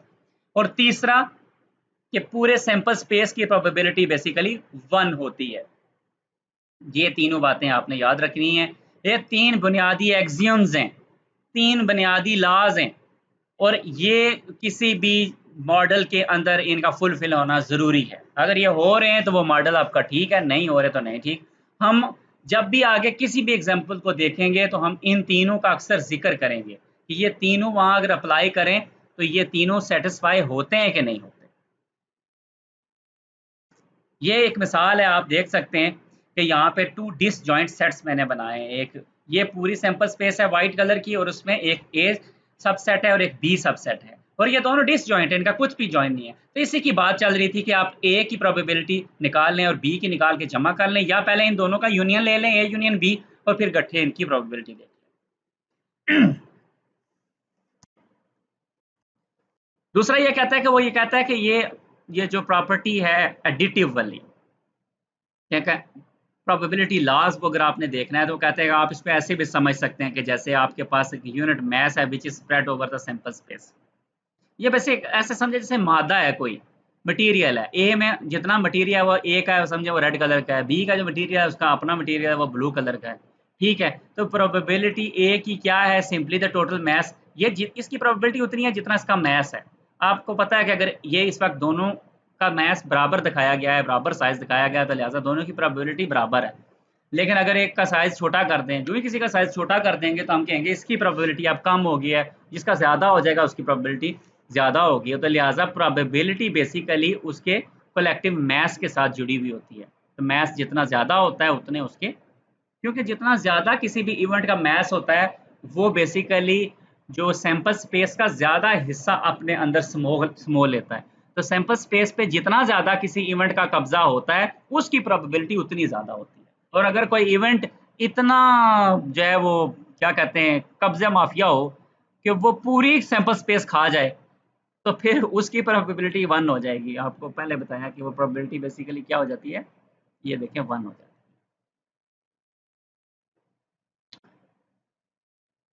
तो वो कहता है कि जो एनालॉजी के मुताबिक जो है ना additive axioms become quite intuitive हो जाते हैं, यानी अगर हम मैथ्स के हिसाब से इसको मिसाल के तौर पर देखें तो आपके लिए ये कहता है कि एडिटिव वाली प्रॉपर्टी आपके लिए समझना आसान हो जाती है, यानी टोटल मैथ्स का हिसाब है। जैसे दोनों का मैथ्स इकट्ठा कर लें, फिर प्रोबेबिलिटी ले लें, या इस मैथ्स की प्रोबेबिलिटी अलग, इसकी अलग, और फिर बाद में जमा कर लें, तो ये एक ही बात है। ये बेसिकली आपकी जो दूसरी प्रॉपर्टी है ना एडिटिविटी की, ये वाली, जिस प्रॉपर्टी को बेसिकली एक्सप्लेन करने की कोशिश कर रहा है कि आपको डिफरेंट एग्जांपल्स इसकी समझ आ जाए। More concrete interpretation of probabilities is in terms relative frequencies. कई दफ़ा वो कहता है कि आपकी कुछ फ्रीक्वेंसीज होती हैं, जैसे फ्रीक्वेंसी से मुराद ये है रिलेटिव फ्रीक्वेंसी से कि कुछ चीज़ें काफ़ी दफ़ा हुई भी हों तो आप कहें एक दफ़ा और हो जाएगी, ठीक है। यानी कि अगर हर साल आप ये कहें कि हर साल अगस्त में बारिशें होती हैं, हर साल जुलाई में बारिशें होती हैं, तो फिर आप ये एक रिलेटिव फ्रीक्वेंसी है ना कि कितने सालों से हो रहा था, आप कहें इस दफ़ा भी होगी, लेकिन ये ज़रूरी तो नहीं होता, ठीक है। लेकिन फिर भी ये बेसिक चीज़ें प्रोबेबिलिटी हम इनकी सोचते तो हैं, लेकिन इसके बारे में वो कहता है कि ये बिलीव्स हैं आपके, ठीक है। ये बिलीव्स होते हैं और ये ज़रूरी नहीं होता। वो कहता है सच एन इंटरप्रिटेशन दो नॉट ऑलवेज अप्रोप्रिएट, ये हमेशा सही नहीं होती, लेकिन ये जस्ट हमारे कुछ यकीन बन जाते हैं, ठीक है। वो कहता है कि अगर कोई स्टेटमेंट दे के इस चीज़ इवेंट ए के वाक़या होने की प्रोबेबिलिटी 2/3 है, ठीक है, लेकिन पता है कोई नहीं है ट्राइज़ कितनी करनी है, उस एक्सपेरिमेंट में कितनी दफ़ा जो है ना हमने उसको टेस्ट करना है, तो लिहाज़ा कुछ भी नहीं आप कह सकते, ठीक है, कि 2/3 होगी या नहीं। लेकिन कई दफ़ा पुराने हिसाब लगा के उस हिसाब से एक बिलीफ बना लिया जाता है, ठीक है। तो कई दफ़ा बेसिकली ये जो बिलीफ्स होते हैं ये हमें जवाब निकालने में आसानी मुहैया कर देते हैं, कि हमें लगता है यार होगा कुछ ऐसा ही, लेकिन ज़रूरी नहीं होता। ये फिर भी आपको बताऊँ कि मैथ में ये ज़रूरी नहीं होता, ये जस्ट हमारे बिलीफ होते हैं। कई दफ़ा वो सपोर्ट कर जाते हैं, कई दफ़ा वो सपोर्ट नहीं करते। कहता है प्रोबेबिलिटी जो लॉ है इसकी कुछ नेचुरल प्रॉपर्टीज़ भी हैं। नेचुरल प्रॉपर्टीज़ क्या है? मतलब ये है कि वो कहता है कि लॉज़ बेसिकली और भी काफ़ी सारे बन सकते हैं, और भी प्रॉपर्टीज़ से निकल सकती हैं, लेकिन हम जो भी निकालेंगे वो इन बुनियादी से ही निकालेंगे। अब बुनियादी लॉज़ यही हैं। अब देखते हैं ये क्या नई चीज़ कर रहा है। वो कहता है कि उसने एक सिचुएशन में दोबारा से ये नॉर्मलाइजेशन नॉर्मलाइजेशन क्या है? नॉर्मलाइजेशन ये है कि पूरी सैंपल स्पेस की प्रोबेबिलिटी निकालना, और एडिटिव एडिटिव का भी आपको बताया है, और साथ में तीसरी कौन सी होती है? Non negative. आपको पता है कि प्रोबेबिलिटी पूरी सैंपल स्पेस की क्या होती है? इक्वल टू 1 होती है, ठीक है। ये आपका लॉ कौन सा है? ये आपका नॉर्मलाइजेशन नंबर 3 लॉ है, ठीक है। आपको पता है कि जो आपके सैंपल स्पेस होता है, अगर उसका एम्प्टी के साथ यूनियन लिया जाए तो वो खुद सैंपल स्पेस के बराबर होता है, यही बात है। क्योंकि एम्प्टी की यूनियन किसी भी चीज़ के साथ की जाएगी तो वो चीज़ वही खुद की खुद ही रहेगी, क्योंकि एम्प्टी उसके साथ कुछ भी जमा नहीं करता। ये ऐसे ही है जैसे आप ओमेगा प्लस 0 कर रहे हैं, तो समझे आपने कुछ भी नहीं मिलाया, ओमेगा ही ओमेगा है, तो ये चीज़ भी इसके इक्वल आ गई। अब जो एडिटिव वाला रूल है वो आप इस यूनियन पे अप्लाई करेंगे तो उसके मुताबिक ये चीज़ बराबर है probability of first event plus probability of second event, probability of omega plus probability of empty set. तो आप बताएं कि probability of empty set, probability of omega क्या है? ये तो हमने यहाँ पे पता 1, तो प्रोबेबिलिटी ऑफ ओमेगा की जगह 1 पुट कर दिया है और plus probability of empty set कर दिया है। तो अब अगर इक्वेशन देखें तो probability of empty set plus 1 is equal to 1। तो अगर ये 1 यहाँ प्लस है तो इस 1 को अगर दूसरी तरफ ले जाएं तो ये क्या हो जाएगा? 1 माइनस 1, यानी probability of empty set is equal to 0। तो लिहाजा एम्प्टी सेट की प्रोबेबिलिटी 0 होती है। ये देखें यहाँ से एक नया लॉ हमने बना लिया है, एक नेचुरल प्रॉपर्टी हमने यहाँ से ड्राइव कर लिया है इन को इस्तेमाल करके। ये भी एक बहुत ज़बरदस्त चीज़ थी।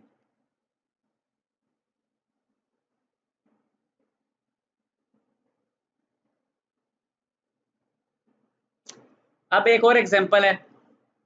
एग्जांपल में ये किया गया है कि वो कहता है कि आपके पास एडिटिव जो एक्सियम है उसको बताने के लिए कह रहा है कि आपके पास 3 इवेंट्स हैं A1 A2 एंड A3 और तीनों डिसजॉइंट है।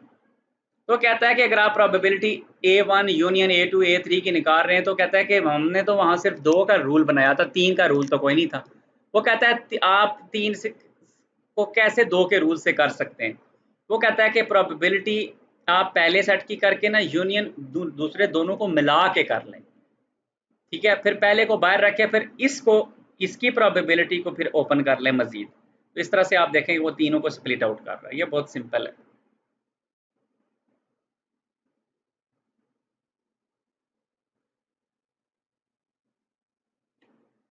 आगे मजीद एक आ रही है जी, डिस्क्रीट मॉडल्स। तो डिस्क्रीट मॉडल्स क्या हैं और कंटिन्यूस मॉडल्स क्या हैं, हम इनके बारे में देखते हैं। डिस्क्रीट में डेफिनेटली वैल्यूज डिफरेंट होंगी और कंटिन्यूस में कंटिन्यूस होंगी। हम इसको देखते हैं। How to construct a probability law. Probability law कैसे कंस्ट्रक्ट करेंगे, अपने क्या करेंगे कॉमन सेंस से। तो किसी भी मॉडल के लिए प्रोबेबिलिटी लॉ को कैसे कंस्ट्रक्ट करना है, आएंगे कुछ एग्जांपल्स देखते हैं, तो वहां से हमें शायद कुछ अंदाजा होगा। एग्जाम्पल 1.2 है और वो ये कह रही है कि आप एक एक्सपेरिमेंट करना है आपने, जिसमें आपने एक कॉइन को सिंगल दफ़ा टॉस करवाना है और सिंगल दफ़ा आपने कॉइन टॉस करवाना है और दो पॉसिबल आप पास आउटकम्स हैं। आपको पता है या हेड आ सकता है या टेल आ सकता है। सैंपल स्पेस जो है वो आपकी, ये जो टोटल है वो क्या है, हेड और टेल। ये हेड और टेल का एक सेट है आपका पूरा, ठीक है। एंड और जो इवेंट्स हैं वो ये हो सकते हैं। इवेंट एक ये है, ये ये इवेंट्स जो हैं वो बेसिकली हमारा सवाल हैं। ये हम पे है, हम चाहते क्या है। मतलब मैं अगर चाहता ही टेल हूँ तो मेरा इवेंट टेल हो जाएगा। मैं चाहता हूँ हेड आए तो मेरा इवेंट हेड आएगा। अगर मैं कहता हूँ देखते हैं हेड आए या टेल आए, हेड आ जाए या टेल आ जाए, तो फिर इवेंट मेरा दोनों है। यानी मैंने इवेंट अपना बना लिया, पूरी सैंपल स्पेस को ही मैंने अपना इवेंट बना लिया। ये भी तो मुमकिन है। तो पूरी सैंपल स्पेस को भी आप इवेंट बना सकते हैं। उन सैंपल स्पेस में बेसिकली आगे कितने एलिमेंट्स हैं, दो। तो मैं सैंपल स्पेस के पहले एलिमेंट यानी हेड को भी इवेंट बना सकता हूँ, दूसरे एलिमेंट मैंने टी को भी बना सकता हूँ, और इसमें एक तीसरी चीज़ होती है जो हिडन होती है, वो एम्प्टी सेट होता है। एम्प्टी सेट को भी मैं अपनी सैंपल स्पेस बना सकता हूँ। तो ये भी हो सकता है, क्योंकि मैं देखता हूँ एम्प्टी सेट कि क्या होगा, वो इवेंट वाक़या होगा कि नहीं होगा। तो ये बात आपको मैं दोबारा से बता दूं कि अभी हमने ये चीज़ यहाँ प्रूव की थी कि एम्प्टी सेट की प्रोबेबिलिटी 0 होती है। ये हम पहले प्रूव कर चुके हैं। अगर मेरा इवेंट ये है तो प्रोबेबिलिटी 1 आएगी, ये पहले से तयशुदा है, ये रूल ही बता गया है कि प्रोबेबिलिटी ऑफ ओमेगा 1 है। अगर प्रोबेबिलिटी ऑफ एम्प्टी सेट निकाली है तो पहले से ही पता है कि इसकी प्रोबेबिलिटी क्या होगी, 0 होगी। आप देख सकते हैं कि प्रोबेबिलिटी पूरे की 1 है और प्रोबेबिलिटी एम्प्टी सेट की 0 है। ये लॉ से हम प्रूव कर चुके हैं। और इस पे कौन सा लॉ अप्लाई हुआ है, जो फोर्थ लॉ हमने बनाया था, और इस पे कौन सा लॉ अप्लाई हुआ है, ये बेसिकली आपका थर्ड लॉ है जो हमने पहले डिफाइन किया है। अब बाकी बचे क्या, हेड और टेल। हेड की प्रोबेबिलिटी और टेल की प्रोबेबिलिटी क्या है, बेसिकली क्योंकि है ही दो हैं और दो में से एक ही आना है, तो लिहाजा 5% यानी हाफ चांस है कि हेड आ जाए और हाफ चांस है कि पी आ जाए। ठीक है, तो ये बेसिकली प्रोबेबिलिटी ऑफ हेड और टेल बराबर है probability of head plus probability of tail. ये कुल मिला के 1 के इक्वल होता है। तो असल में इन दोनों में से आनी तो एक ही होती है। ठीक है, ये 0.5 प्लस 0.5 इज इक्वल टू 1 होता है। तो एक्चुअली एक कोई 0 होती है, एक आती है, और वो क्या होती है, 0.5 के इक्वल। लिहाजा ये आएगी 0.5 या ये आएगी 0.5। और अगर दोनों को की प्रोबेबिलिटी निकालेंगे गट्ठी तो फिर वो 1 ही हो जाएगी। तो यहाँ पे वो कहता है कि बेसिकली तीनों एक्सियम सेटिस्फाई हो रहे हैं कि नहीं हो रहे। देखें, पहला तीसरा भी एक यहाँ सेटिस्फाई हो रहा है और इसी तरह से ये फोर्थ वाला भी हो रहा है। फिर इसी तरह से नॉन नेगेटिव भी हैं, कोई नेगेटिव नहीं आया, तो पहला तो होता ही होता है। ये एडिटिव का भी यहाँ प्रोबेबिलिटी, ये भी लॉ पूरा हो रहा है। तो सारे देखें सेटिस्फाई हो रहे हैं। और ये डिस्क्रीट मॉडल है क्योंकि इसमें सारी आउटपुट्स डिस्क्रीट हैं, अलग अलग हैं, जुदा जुदा हैं। अब एक और एग्जांपल आ गई है जी। इस एग्जांपल में थोड़ा सा कम्प्लेक्सिटी बढ़ा दी गई है। हो क्या रहा है कि 3 कॉइन्स हैं अब आपके पास, 3 कॉइन्स हैं और 3 दफा ही टॉस हो रहा है। 3 coins, another experiment involving 3 coin tosses। तो लिहाजा आपके पास कॉइन्स भी 3 हैं, ठीक है, और बल्कि 3 कॉइन्स के टॉसेस हैं, सॉरी 3 कॉइन टॉसेस, यानी 3 कॉइन्स हैं और आप तीनों को एक ही वक्त में टॉस कर रहे हैं। तो अगर आपके पास 3 कॉइन्स हैं और आप उनको एक ही वक्त में टॉस कर रहे हैं तो कितनी पॉसिबिलिटीज़ हैं, वो सारी सैंपल स्पेस हमने इस सेट में, सैंपल स्पेस वाले सेट में लिख दी है। तो कितनी पॉसिबिलिटीज़ हैं जी, एक पॉसिबिलिटी है कि तीनों हेड आ जाएं, हेड हेड टेल आ जाए, हेड टेल हेड आ जाए। करते करते ये कुल 8 पॉसिबिलिटीज़ हैं। ठीक है, और अब जो जवाब आएगा और इन 8 में से कोई एक होगा। तो इनमें से हर एक की अपनी प्रोबेबिलिटी 1/8 है, ठीक है, कुल 8 हैं, तो सारे की जो है इसकी भी 1/8, इसकी भी 1/8, अगर इस सारों की गठरी कर ली जाए यानी ओमेगा की ली जाए तो जवाब क्या होना चाहिए 1। तो अगर आप 1/8 प्लस 1/8 प्लस 1/8 इन 8 का कर दें तो फिर क्या हो जाएगा is equal to 8/8 is equal to 1 हो जाएगा। लिहाजा इनमें से हर एक की जो अपनी प्रोबेबिलिटी है 1/8 है और कुल की सबकी मिला के बेसिकली कितनी है 1। अब देखना है सवाल क्या है हमारे पास, सवाल भी तो जरूरी है।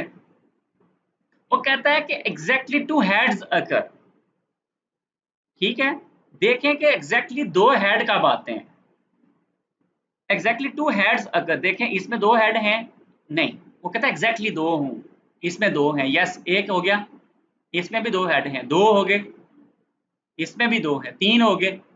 बस ये 3 ऐसे हैं जिनमें एग्जैक्टली 2 हेड आते हैं, तो लिहाजा 3 है कॉम्बिनेशन, एक ये head head tail, head tail head, tail head head, ये 3 ऐसी पॉसिबिलिटीज हैं जिसमें प्रोबेबिलिटी आपकी ये आपका उसके अंदर आ रहे हैं। तो इस क्योंकि हमने बोला है हर एक की प्रोबेबिलिटी 1/8 है, तो इसकी भी 1/8, इसकी भी 1/8, इसकी 1/8, तो ओवरऑल 3/8 प्रोबेबिलिटी हो जाएगी हमारी इस इवेंट की। और इवेंट क्या है कि एग्जैक्टली 2 हेड्स अकर।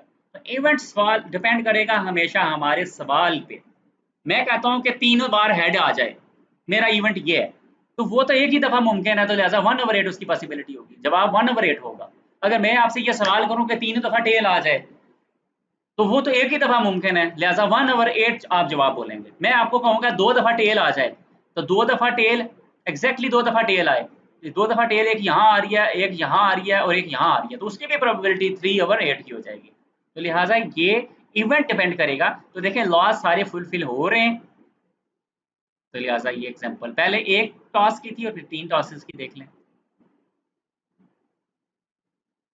कहते हैं हर एक की प्रोबेबिलिटी 1/8 टाइम्स है, ठीक है, इसी हिसाब से ये सारा डिस्क्रीट प्रोबेबिलिटी लॉ में बेसिकली एडिटिव प्रॉपर्टी लाया है।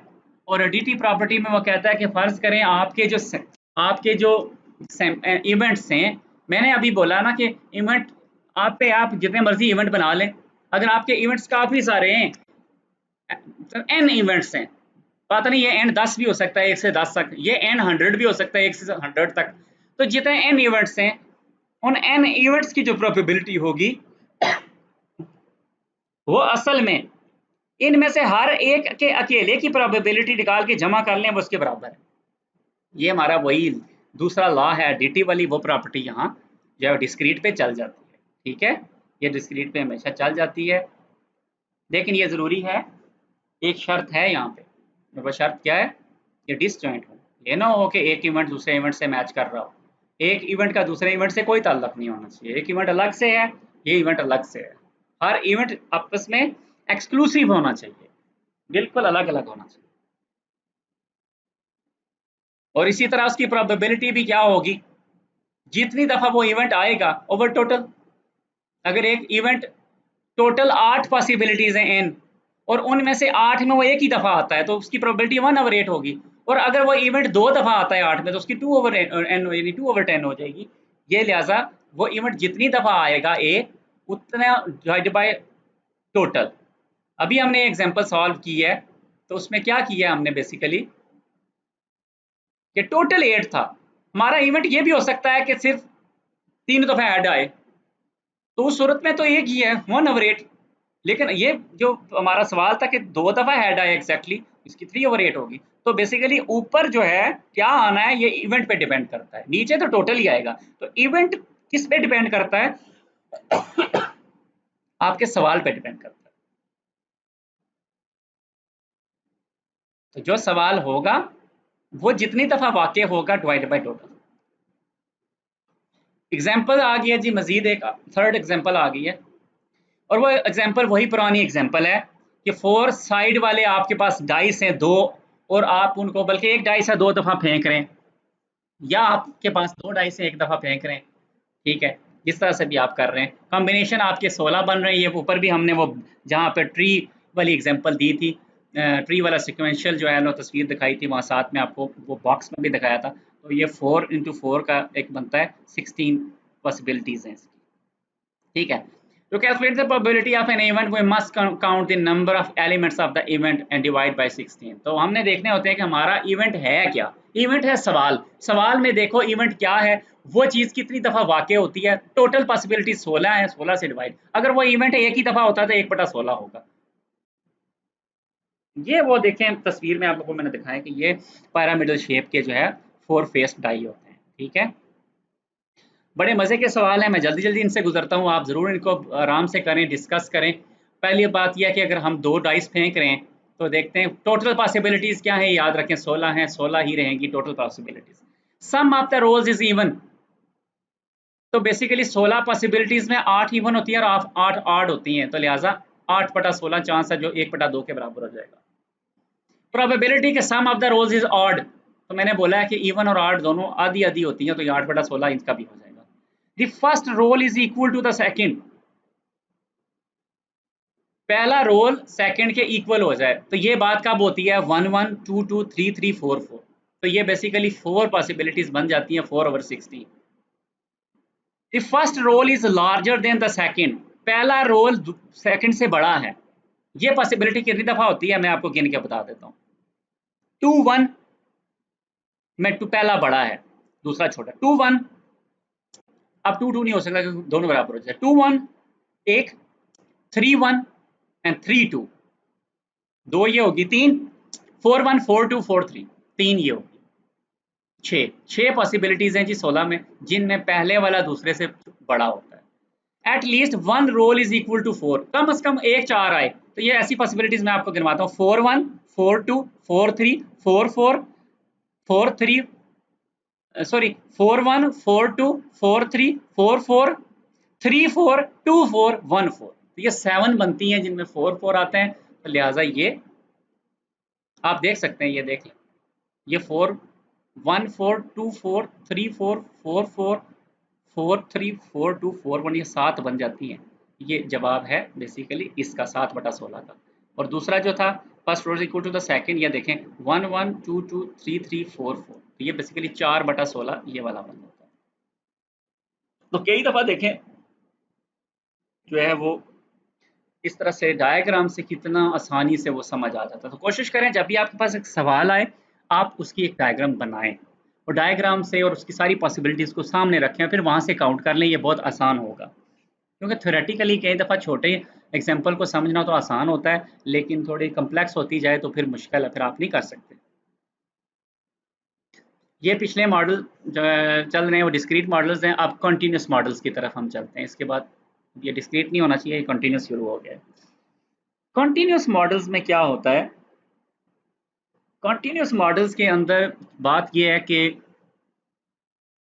आप अपनी सैंपल स्पेस को फिक्स नहीं कर सकते, ये बहुत बड़ा मसला है। फिक्स से मुराद ये है, ये तो पता होता है कि जैसे हम कहते हैं हमने शीट के ऊपर डार्ट फेंकना है, तो वो जो सारी शीट है वो सारी सैंपल स्पेस है। अब हमें सैंपल स्पेस उस तरह से तो पता है, लेकिन बात यह है कि हमें तो सैंपल स्पेस का ये पता होना चाहिए कि उसमें टोटल एलिमेंट्स कितने हैं।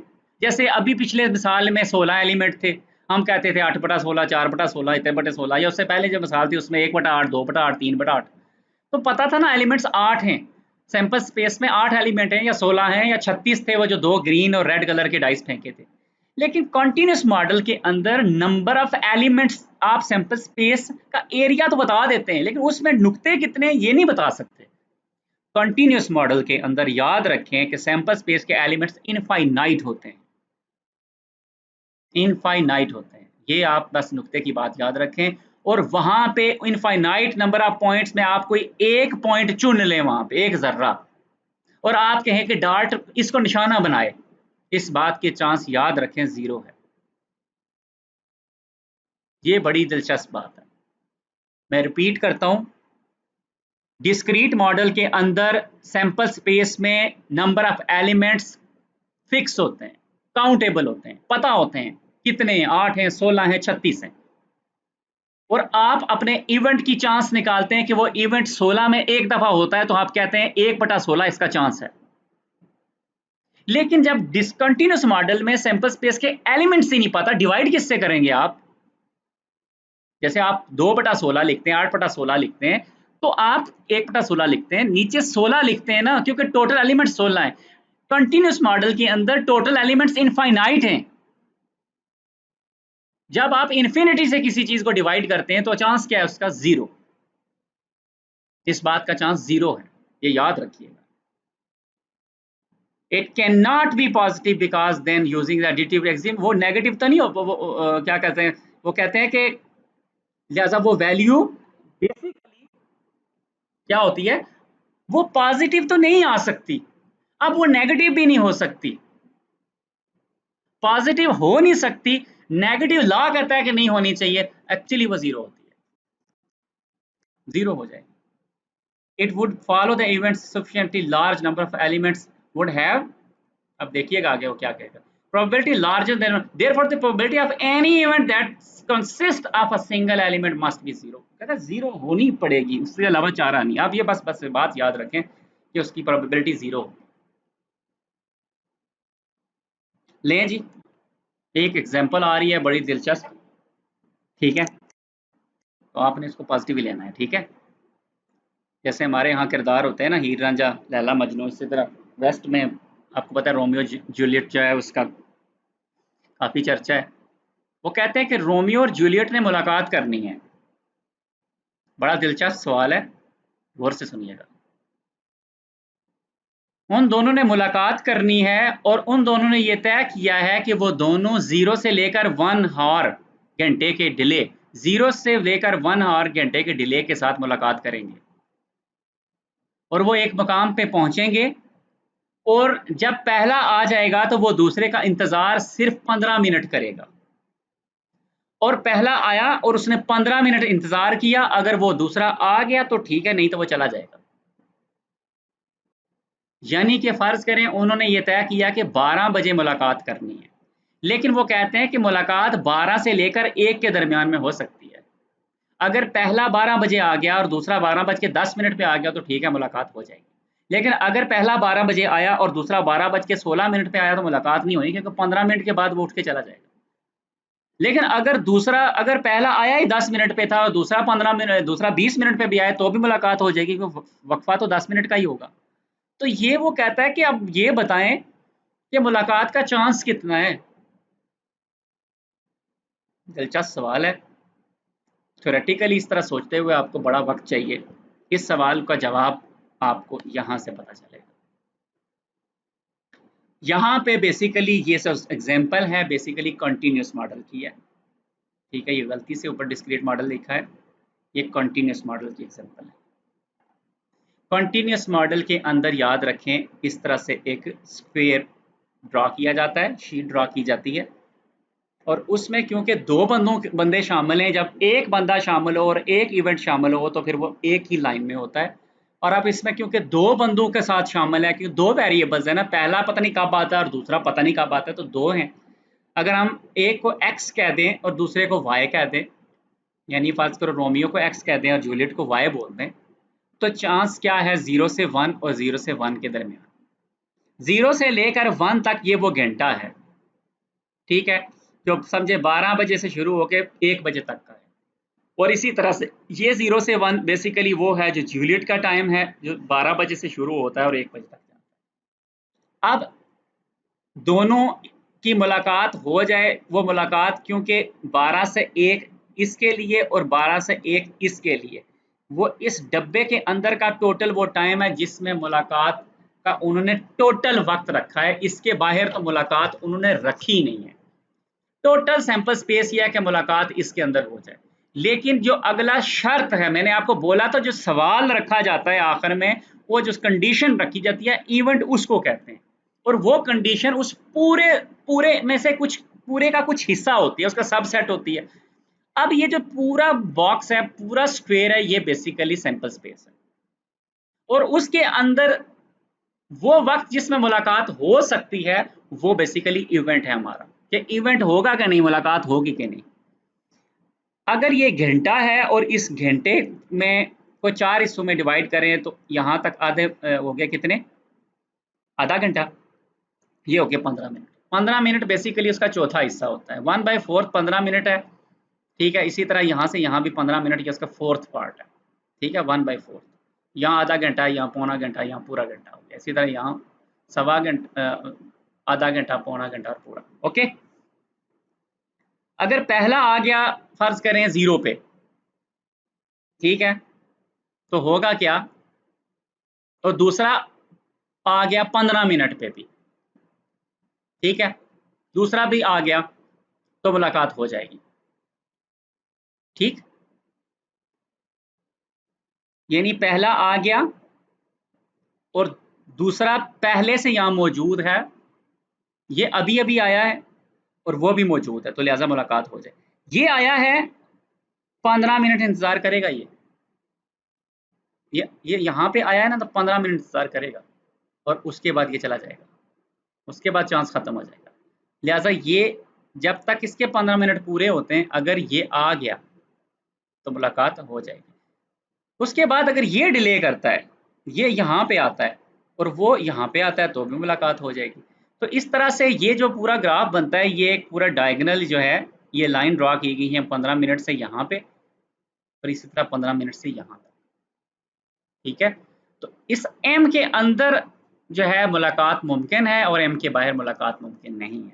आपने अब बेसिकली ज्योमेट्री की मदद से क्या करना है कि एम का एरिया को, पूरे एरिया जो है उसमें से एम का एरिया आपने निकालना है। तो क्या कहता है बेसिकली, ये जो एरिया बनता है मेरे ख्याल में 7/6 बनता है, 16, ये 7/16 बनता है। ये कैसे बनता है वो देखें, इसको उसने कैसे बयान किया है। वो कहता है कि एम वो इवेंट है, ठीक है, और एक्स वाई ये दोनों आपके वेरिएबल्स हैं। वो कहता है एक्स माइनस वाई, ये इन दोनों के आने का जो वक्त का फर्क होना चाहिए, वो कहता है कि ये 15 मिनट या उससे कम का होना चाहिए।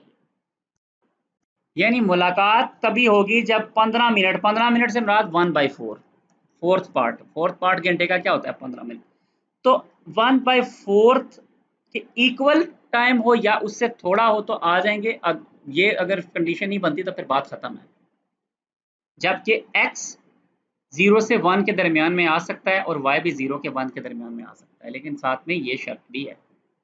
ठीक है, तो लिहाजा इस एरिया को अगर आप गौर से देखें तो यहाँ से यहाँ बेसिकली 3/4 है, ये 1/4 है ना, तो यहाँ से यहाँ 3/4 है, तो यहाँ से यहाँ भी 3/4 है, तो ये 3/4 की ट्राइंगल है और ये भी बेसिकली 3/4 की एक ट्राइंगल है। इन दोनों ट्राइंगल्स को मिलाएं तो ये 3/4 इंटू 3/4 का एक स्क्वायर बन जाएगा। तो ये एरिया आप निकाल लें और इस एरिया को आप टोटल से माइनस करें तो आपके पास ये आ जाएगा। तो ये एरिया बेसिकली 3/4 इंटू 3/4 और इसको टोटल 1 से माइनस कर लें तो ये 7/16 बनता है। और अगर इसको कैलकुलेट करें तो ये समथिंग जो मुलाकात बनती है ये 43.7 समथिंग इस तरह की चांस बनता है आउट ऑफ 100। ठीक है, तो देखें ये इस तस्वीर से ये बात कितनी आसान होगी, जबकि ये थ्योरेटिकली काफ़ी मुश्किल नज़र आ रही है। तो यहाँ जो आपका इवेंट है वो बेसिकली उस सवाल में पिन्हा है। अब मजीद कुछ एक्स्ट्रा प्रॉपर्टीज़ हैं, हम उनको भी देख लेते हैं। ये कैसी प्रॉपर्टीज़ हैं? Some properties of probabilistic laws, probability laws, उसकी कुछ प्रोबेबिलिटी लॉज की कुछ हैं, जैसा कि वो कहता है अगर ए जो है वो सबसेट है बी का, यानी सारे का सारा ए बी में पाया जाता है, देन ए की प्रोबेबिलिटी हमेशा बी से कम होगी। वाकई कम होगी क्योंकि बी बड़ा है, उसकी प्रोबेबिलिटी ज़्यादा होगी, ये ए उसका छोटा भाई है, इसकी प्रोबेबिलिटी कम होगी। ए और बी दो सेट हैं, उन दोनों का यूनियन का प्रोबेबिलिटी आप ले लें, ये पहले की प्रोबेबिलिटी जमा दूसरे की प्रोबेबिलिटी माइनस दोनों के इंटरसेक्शन की प्रोबेबिलिटी। ये माइनस क्यों आया, ये पहले क्यों नहीं था? याद रखें जब दोनों आपके सेट्स इवेंट्स ए और बी डिसजॉइंट होंगे तो आप ये चीज़ खत्म कर दें, क्योंकि जब दोनों हैं एक जैसे नहीं तो उन दोनों में कॉमन ही कुछ नहीं है, तो -0। अगर ए और बी में कुछ भी कॉमन नहीं है, वो दोनों हैं ही अलग अलग हैं, तो दोनों का इंटरसेक्शन 0, ये टर्म 0 हो जाएगी और दोनों की यूनियन बराबर है दोनों के इंडिविजुअल सम के बराबर हो जाएगी प्रोबेबिलिटी के। लेकिन अगर वो डिसजॉइंट नहीं है तो लिहाजा क्या होगा, पहले की प्रोबेबिलिटी दूसरे की माइनस दोनों का जो कॉमन है वो माइनस कर लो, ठीक है। इसी तरह से अगर इसी इक्वेशन को इस अंदाज में लिखना चाहें, ये चीज़ हटा दें, तो पक्की बात है, आप देखिए ये इक्वेशन है, इसके लेफ्ट साइड पे जो चीज़ है ये फर्ज करें 10 है, और इसके राइट साइड पे जो चीज़ है वो भी 10 है। अगर आप इसमें से ये माइनस वाली टर्म खत्म कर देते हैं तो ये वाली साइड जो है क्या हो जाएगा, ये वाली साइड हल्की हो, ये चीज़ हल्की हो जाएगी, इसकी वैल्यू हल्की हो जाएगी। लिहाजा ये कुल मिला के भारी है, क्योंकि ये टर्म आपकी उधर चली जाती है। जब आप इस टर्म को इधर रखते हैं तो ये आप उधर लेके जाते हैं, तो लिहाजा ये वाली टर्म छोटी पड़ जाती है। लिहाजा इक्वल का साइन नहीं रहेगा, ये इक्वल हो भी सकती है या इससे छोटी होगी। इक्वल उस वक्त हो सकती है कि जब ये दोनों डिसजॉइंट होंगे, और जब ये डिसजॉइंट नहीं होंगे तो ये टर्म छोटी हो जाएगी। ठीक है, ये मैथमेटिक्स है, इजीली, ये कुछ मुश्किल नहीं है। इसी तरह से वो कहता है अगर आपके पास 3 सेट्स हैं और तीनों की यूनियन का आप लें तो आप क्या कर सकते हैं, ये 1 मिनट,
वेलकम बैक। इसी तरह से ये जो तीसरी जो है यहाँ बताई गई है प्रॉपर्टी, अगर तीनों डिसजॉइंट हों, अगर ये 3 सेट्स हैं तीनों डिसजॉइंट हों, तो फिर सिंपली पहले की प्रॉपर्टी जमा दूसरे जमा तीसरे की हो जाती है। लेकिन क्योंकि ये यहाँ डिसजॉइंट नहीं है तो लिहाजा कुछ एरिया शेयर कर रहे हैं, तो लिहाजा ऐसी सूरत में ए मुकम्मल सर्कल ले लिया जाएगा, बी का सर्कल में से ए वाला हिस्सा जो उस पे है वो माइनस कर लिया जाएगा, जमा सी में से ए और बी दोनों का हिस्सा माइनस कर लिया जाएगा। ये आप समझ सकते हैं कहाँ से, आगे आने वाली इस तस्वीर से, ये बेसिकली ये बयान की गई। ठीक है, यहाँ बी क्या है, बी का ये हिस्सा शामिल है, ये सारा शामिल है, लेकिन ये शामिल नहीं है। बी को इस तरह बयान करना कि उसमें से इसको ए के इस हिस्से को बाहर निकालना हो, तो आप ए का कंप्लीमेंट लेके उसके इंटरसेक्शन कर लें, ए का कंप्लीमेंट लें, इस पूरे ए के बाहर जो कुछ भी है उसका इंटरसेक्शन बना ले बी से, तो फिर बाकी बी बच जाएगा। और इसी तरह अगर आपने सी निकालना है और सी का वो हिस्सा जो बी और ए और बी के साथ शेयर है वो नहीं लेना, खाली सी का अपना लेना है। फिर आप ए का कंप्लीमेंट लें, बी का भी कंप्लीमेंट लें, क्योंकि दोनों इसमें आए हुए हैं कब्जा करने, दोनों का इंटरसेक्शन लें फिर सी के साथ, तो फिर खाली सी बचेगा। आपने बेसिकली खाली उस हिस्से को निकालना है, तो फिर बाकियों का इंटरसेक्शन लेना पड़ेगा। अगर बाकी एक हिस्सेदार है तो उस एक का इंटरसेक्शन होगा, जैसा कि यहाँ पे हुआ है कि सिर्फ ए इन्वॉल्व था, लिहाजा ए का इंटरसेक्शन लिया गया बी के साथ, तो खाली बी तब मिला है। तो अगर आपने किसी का सिर्फ उसी का हिस्सा निकालना है, बाकियों को बाहर निकालना है, तो फिर आप बाकियों का कंप्लीमेंट का इंटरसेक्शन करें, बाकी उसमें से निकल जाएंगे, वो अकेला वही बच जाएगा।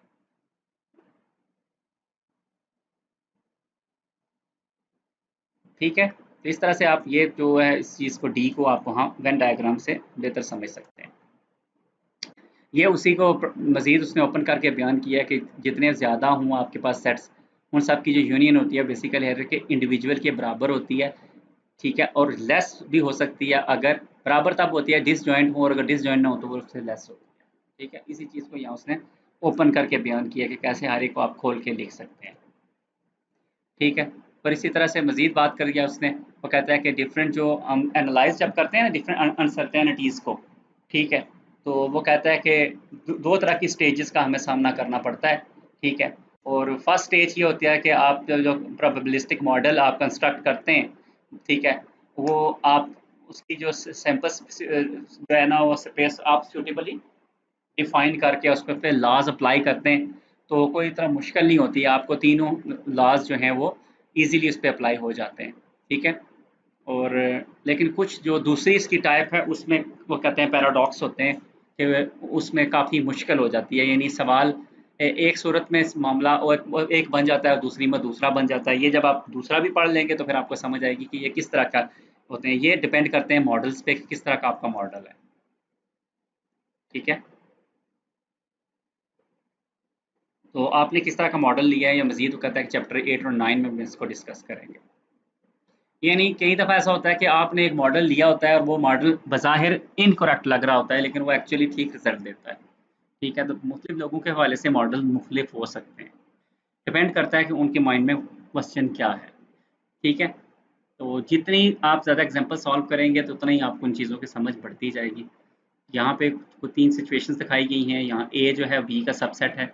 अभी जो प्रॉपर्टीज़ हमने पीछे देखी हैं ये बेसिकली उन्हीं को एक्सप्लेन कर रही है कि ए बी का सबसेट है। ठीक है, तो अगर आप में से कोई ये बी निकालना चाहे तो कैसे निकालेगा? सिर्फ बी, बी का वो एरिया जो ए में नहीं है। तो आप ये कर लें कि आप ए का क्या करें, कॉम्प्लीमेंट लें और उसको बी के साथ यूनियन बना उसको बी के साथ इंटरसेक्शन ले लें। ए का कॉम्प्लीमेंट लें, उसको बी के साथ इंटरसेक्शन कर लें, तो आपको सिर्फ बी का ये बाहर वाला हिस्सा मिल जाएगा। ठीक है, अगर आप पूरा ए लेना चाहते हैं तो पूरा ए है, अगर ये दरमियान वाला हिस्सा लेना चाहते हैं तो ये ए और बी का इंटरसेक्शन है, और अगर आप सिर्फ बी का ये हिस्सा लेना चाहते हैं तो आप ए का कॉम्प्लीमेंट लेके उसको इंटरसेक्शन बी कर लें। इसी तरह ये बात मैंने आपको तीसरी के लिए भी समझाई है। उसी बात को, उसी तस्वीर को उसने यहाँ पे बयान करने की कोशिश की है, सेम चीज़। ये वही तीसरी तस्वीर आप देख सकते हैं, उसने कहा है कि A union B union C, अगर आपने तीनों की यूनियन लेनी है, ठीक है, तो बेसिकली वो अकेले किस किस की है, ए तो पूरे का पूरा है क्योंकि उसका सर्कल पूरा दिखाया है हमने, बी में हमने क्या किया हुआ है, ए वाला माइनस किया हुआ है, और इसी तरह तीसरे सी में ए और बी दोनों वाला माइनस किया हुआ है। माइनस करने का तरीका क्या है कि जिसका उसमें हिस्सा है उसका कंप्लीमेंट से उसको इंटरसेक्शन ले लो। सेकंड स्टेज में जो है वो कहता है कि काफ़ी डिफ़िकल्टीज आ जाती हैं। ठीक है, और इसमें एम्बिग्विटीज आ जाती हैं कई दफ़ा, जो आगे कुछ एग्जांपल से हम बताएंगे। जैसे उसने एक मिसाल दी है, ये पैराडॉक्स होते हैं। पैराडॉक्स ऐसी चीज़ होती है जो गलत भी हो सकती है और सही भी हो सकती है, और इस पर काफ़ी आपको एक कन्फ्यूजन सी रहती है। ठीक है, यानी एक ही वक्त में एक चीज़ दुरुस्त भी हो और उसी वक्त में वो चीज़ गलत भी हो, सिर्फ थोड़ा सा अंदाज बदलने से। तो एक बंदा कहे नहीं ये मुमकिन है, हो जाता है, दूसरा कहे ये मुमकिन नहीं है, तो मुमकिन है एक ही वक्त में दोनों दुरुस्त हों, क्योंकि वो दोनों थोड़े से, उन दोनों का जो सोचने का अंदाज वो थोड़ा मुख्तलिफ हो। ठीक है, तो लिहाजा वो कहता है कि इस तरह की सिचुएशन पैदा हो सकती है। जैसा कि उसने क्या किया है कि यहाँ एक सर्कल लिया है और उस सर्कल में एक ट्राइंगल ड्रा की गई है। अब दोनों सर्कल्स एक साइज के हैं और दोनों में ट्राइंगल भी एक साइज किया है, इक्वी डिस्टेंस वाली ये ट्राइंगल है। ठीक है, तो आप ये देख सकते हैं कि सेंटर लिया गया है और सेंटर से फिर एक और सेंटर लिया गया है, इस पॉइंट से ये खत खींचे गए हैं, इस पॉइंट से बेसिकली ये पॉइंट ये लिया गया है, लाइन ड्रा करके ये लिया गया है, फिर इन पॉइंट्स को आपस में तीनों को मिला के ये ट्राइंगल बना दिया। तो अब ये सर्कल में जो ट्राइंगल है ये सवाल नहीं है, सवाल असल में ये है, वो कहता है कि हम इसके अंदर ट्राइंगल में एक ऐसा कॉर्ड ड्रा करें, एक लाइन ड्रा करें जो सर्कल में एक साइड से लेके किसी भी दूसरी साइड को जाके मिलती हो। जैसे एक लाइन ये ड्रा की गई है, ठीक है, इसी तरह एक लाइन ये ड्रा की गई है। तो वो कहता है कि ये लाइन जो ड्रा की जाए, कितने इस बात के इम्कानात हैं या प्रोबेबिलिटी क्या है कि ये लाइन इस ट्राइंगल की एक साइड से बड़ी हो जाए। इस बात की प्रोबेबिलिटी क्या है कि जो लाइन आप ड्रा करेंगे वो इस एंगल की एक साइड से बड़ी हो जाए। अभी तो फिलहाल तो जो ये लाइन ड्रा की गई है ये इसकी साइड से छोटी है, और ये जो ड्रा की गई है ये भी छोटी है, लेकिन ये लाइन बड़ी हो सकती है। अब इसकी प्रोबेबिलिटी क्या है, तो लिहाजा किस असूल से लाइन ड्रा करेंगे आप, ठीक है, किस असूल से लाइन ड्रा करेंगे उसके मुताबिक सारी बात बनती है। अगर आपने लाइन इस असूल से ड्रा करनी है, ये पैराडॉक्स जो है वो बर्ट्रैंड्स की पैराडॉक्स है, ठीक है। अब मैं आपको दोनों असूल बताता हूँ। एक असूल ये है लाइन ड्रा करने का कि आप ये लाइन ऐसे हॉरिजॉन्टल ड्रा करेंगे, तो आप ये गौर करें, यहां से लेकर यहां तक का जो हिस्सा बनता है ये क्वार्टर बनता है, चौथा हिस्सा, फिर यहां से यहां तक का आधा बन जाता है, ये 3/4 बनता है, और ये पूरा बन जाता है। अगर आप ये लाइन यूं क्रॉस में ड्रा करें तो आपको पता है कि क्वार्टर तक कोई चांस नहीं है कि ये लाइन इससे बड़ी हो। फिर यहां से यहां तक अगर ये लाइन यूं ड्रा की जाए तो ये उससे बड़ी हो जाएगी, यहां से यहां तक भी ये लाइन उससे बड़ी हो जाएगी, लेकिन अगेन इस 3/4 के बाद ये लाइन उससे छोटी हो जाएगी। यानी अगर नीचे वाले 3/4 1/4 में ये लाइन उससे छोटी रहेगी, तो ऊपर वाले 1/4 में भी ये लाइन इससे छोटी ही रहेगी। तो कुल मिला के नीचे वाले 1/4 और ऊपर वाले 1/4 मतलब 2/4 मतलब 1/2, कुल मिला के हाफ चांस है कि ये उससे, हाफ चांस है कि ये लाइन उससे बड़ी हो जाए, और हाफ चांस है कि नहीं। इसकी प्रोबेबिलिटी 1/2 है, 1/2 है। अगर आप इस तरह से लाइन यूं यूं यूं यूं खींचते जाएं तो ये लाइन इस लाइन से बड़ी तब होगी जब ये लाइन बेसिकली इस पॉइंट से ऊपर जाएगी, तब इससे बड़ी होगी। और इसी तरह से जब ये जो 75% पे पहुंचेगी ना, ये तो 25%, ये तो 25% से नीचे नीचे ये इससे छोटी रहेगी, 25 से 50 तक ये बड़ी रहेगी, 50 से 75 तक भी ये बड़ी रहेगी, 75 के बाद फिर ये छोटी होना शुरू हो जाएगी, ये फिर छोटी होना शुरू हो जाएगी। तो लिहाजा पहला 25 और आखिरी 25 ये नहीं बड़ी हो सकती, यानी टोटल इस 50 में और दरमियान वाले 50 पे ये हो सकती है। इसका मतलब 50% चांस है, 1/2 चांस है जी कि ये लाइन इस साइड से बड़ी हो जाए। तो लिहाजा एक बंदे से किसी ने पूछा कि क्या चांस है, वो कहता है 50%। मैं आपको प्रूफ करके दे सकता हूँ, वो वाकई वो अपनी बात में सच्चा है कि 50% चांस है इस सिचुएशन में। आप देखिए एक और बंदा आया है, आप उसकी भी सुन लीजिए। उसने यहाँ पे वी ऊपर टॉप पे जो पॉइंट है इस पे एक टेंजेंट ड्रा किया हॉरिजॉन्टल, ठीक है, और उसके साथ एक एंगल के साथ ये लाइन ड्रॉप की। ये जो लाइन है ये फाई कोई भी एंगल बना रही है। अब आप मजे की बात देखिए, ये एंगल यहाँ पे 0 है, बढ़ते बढ़ते यहाँ 90 हो जाएगा, और फिर करते करते यहाँ 180 हो जाएगा।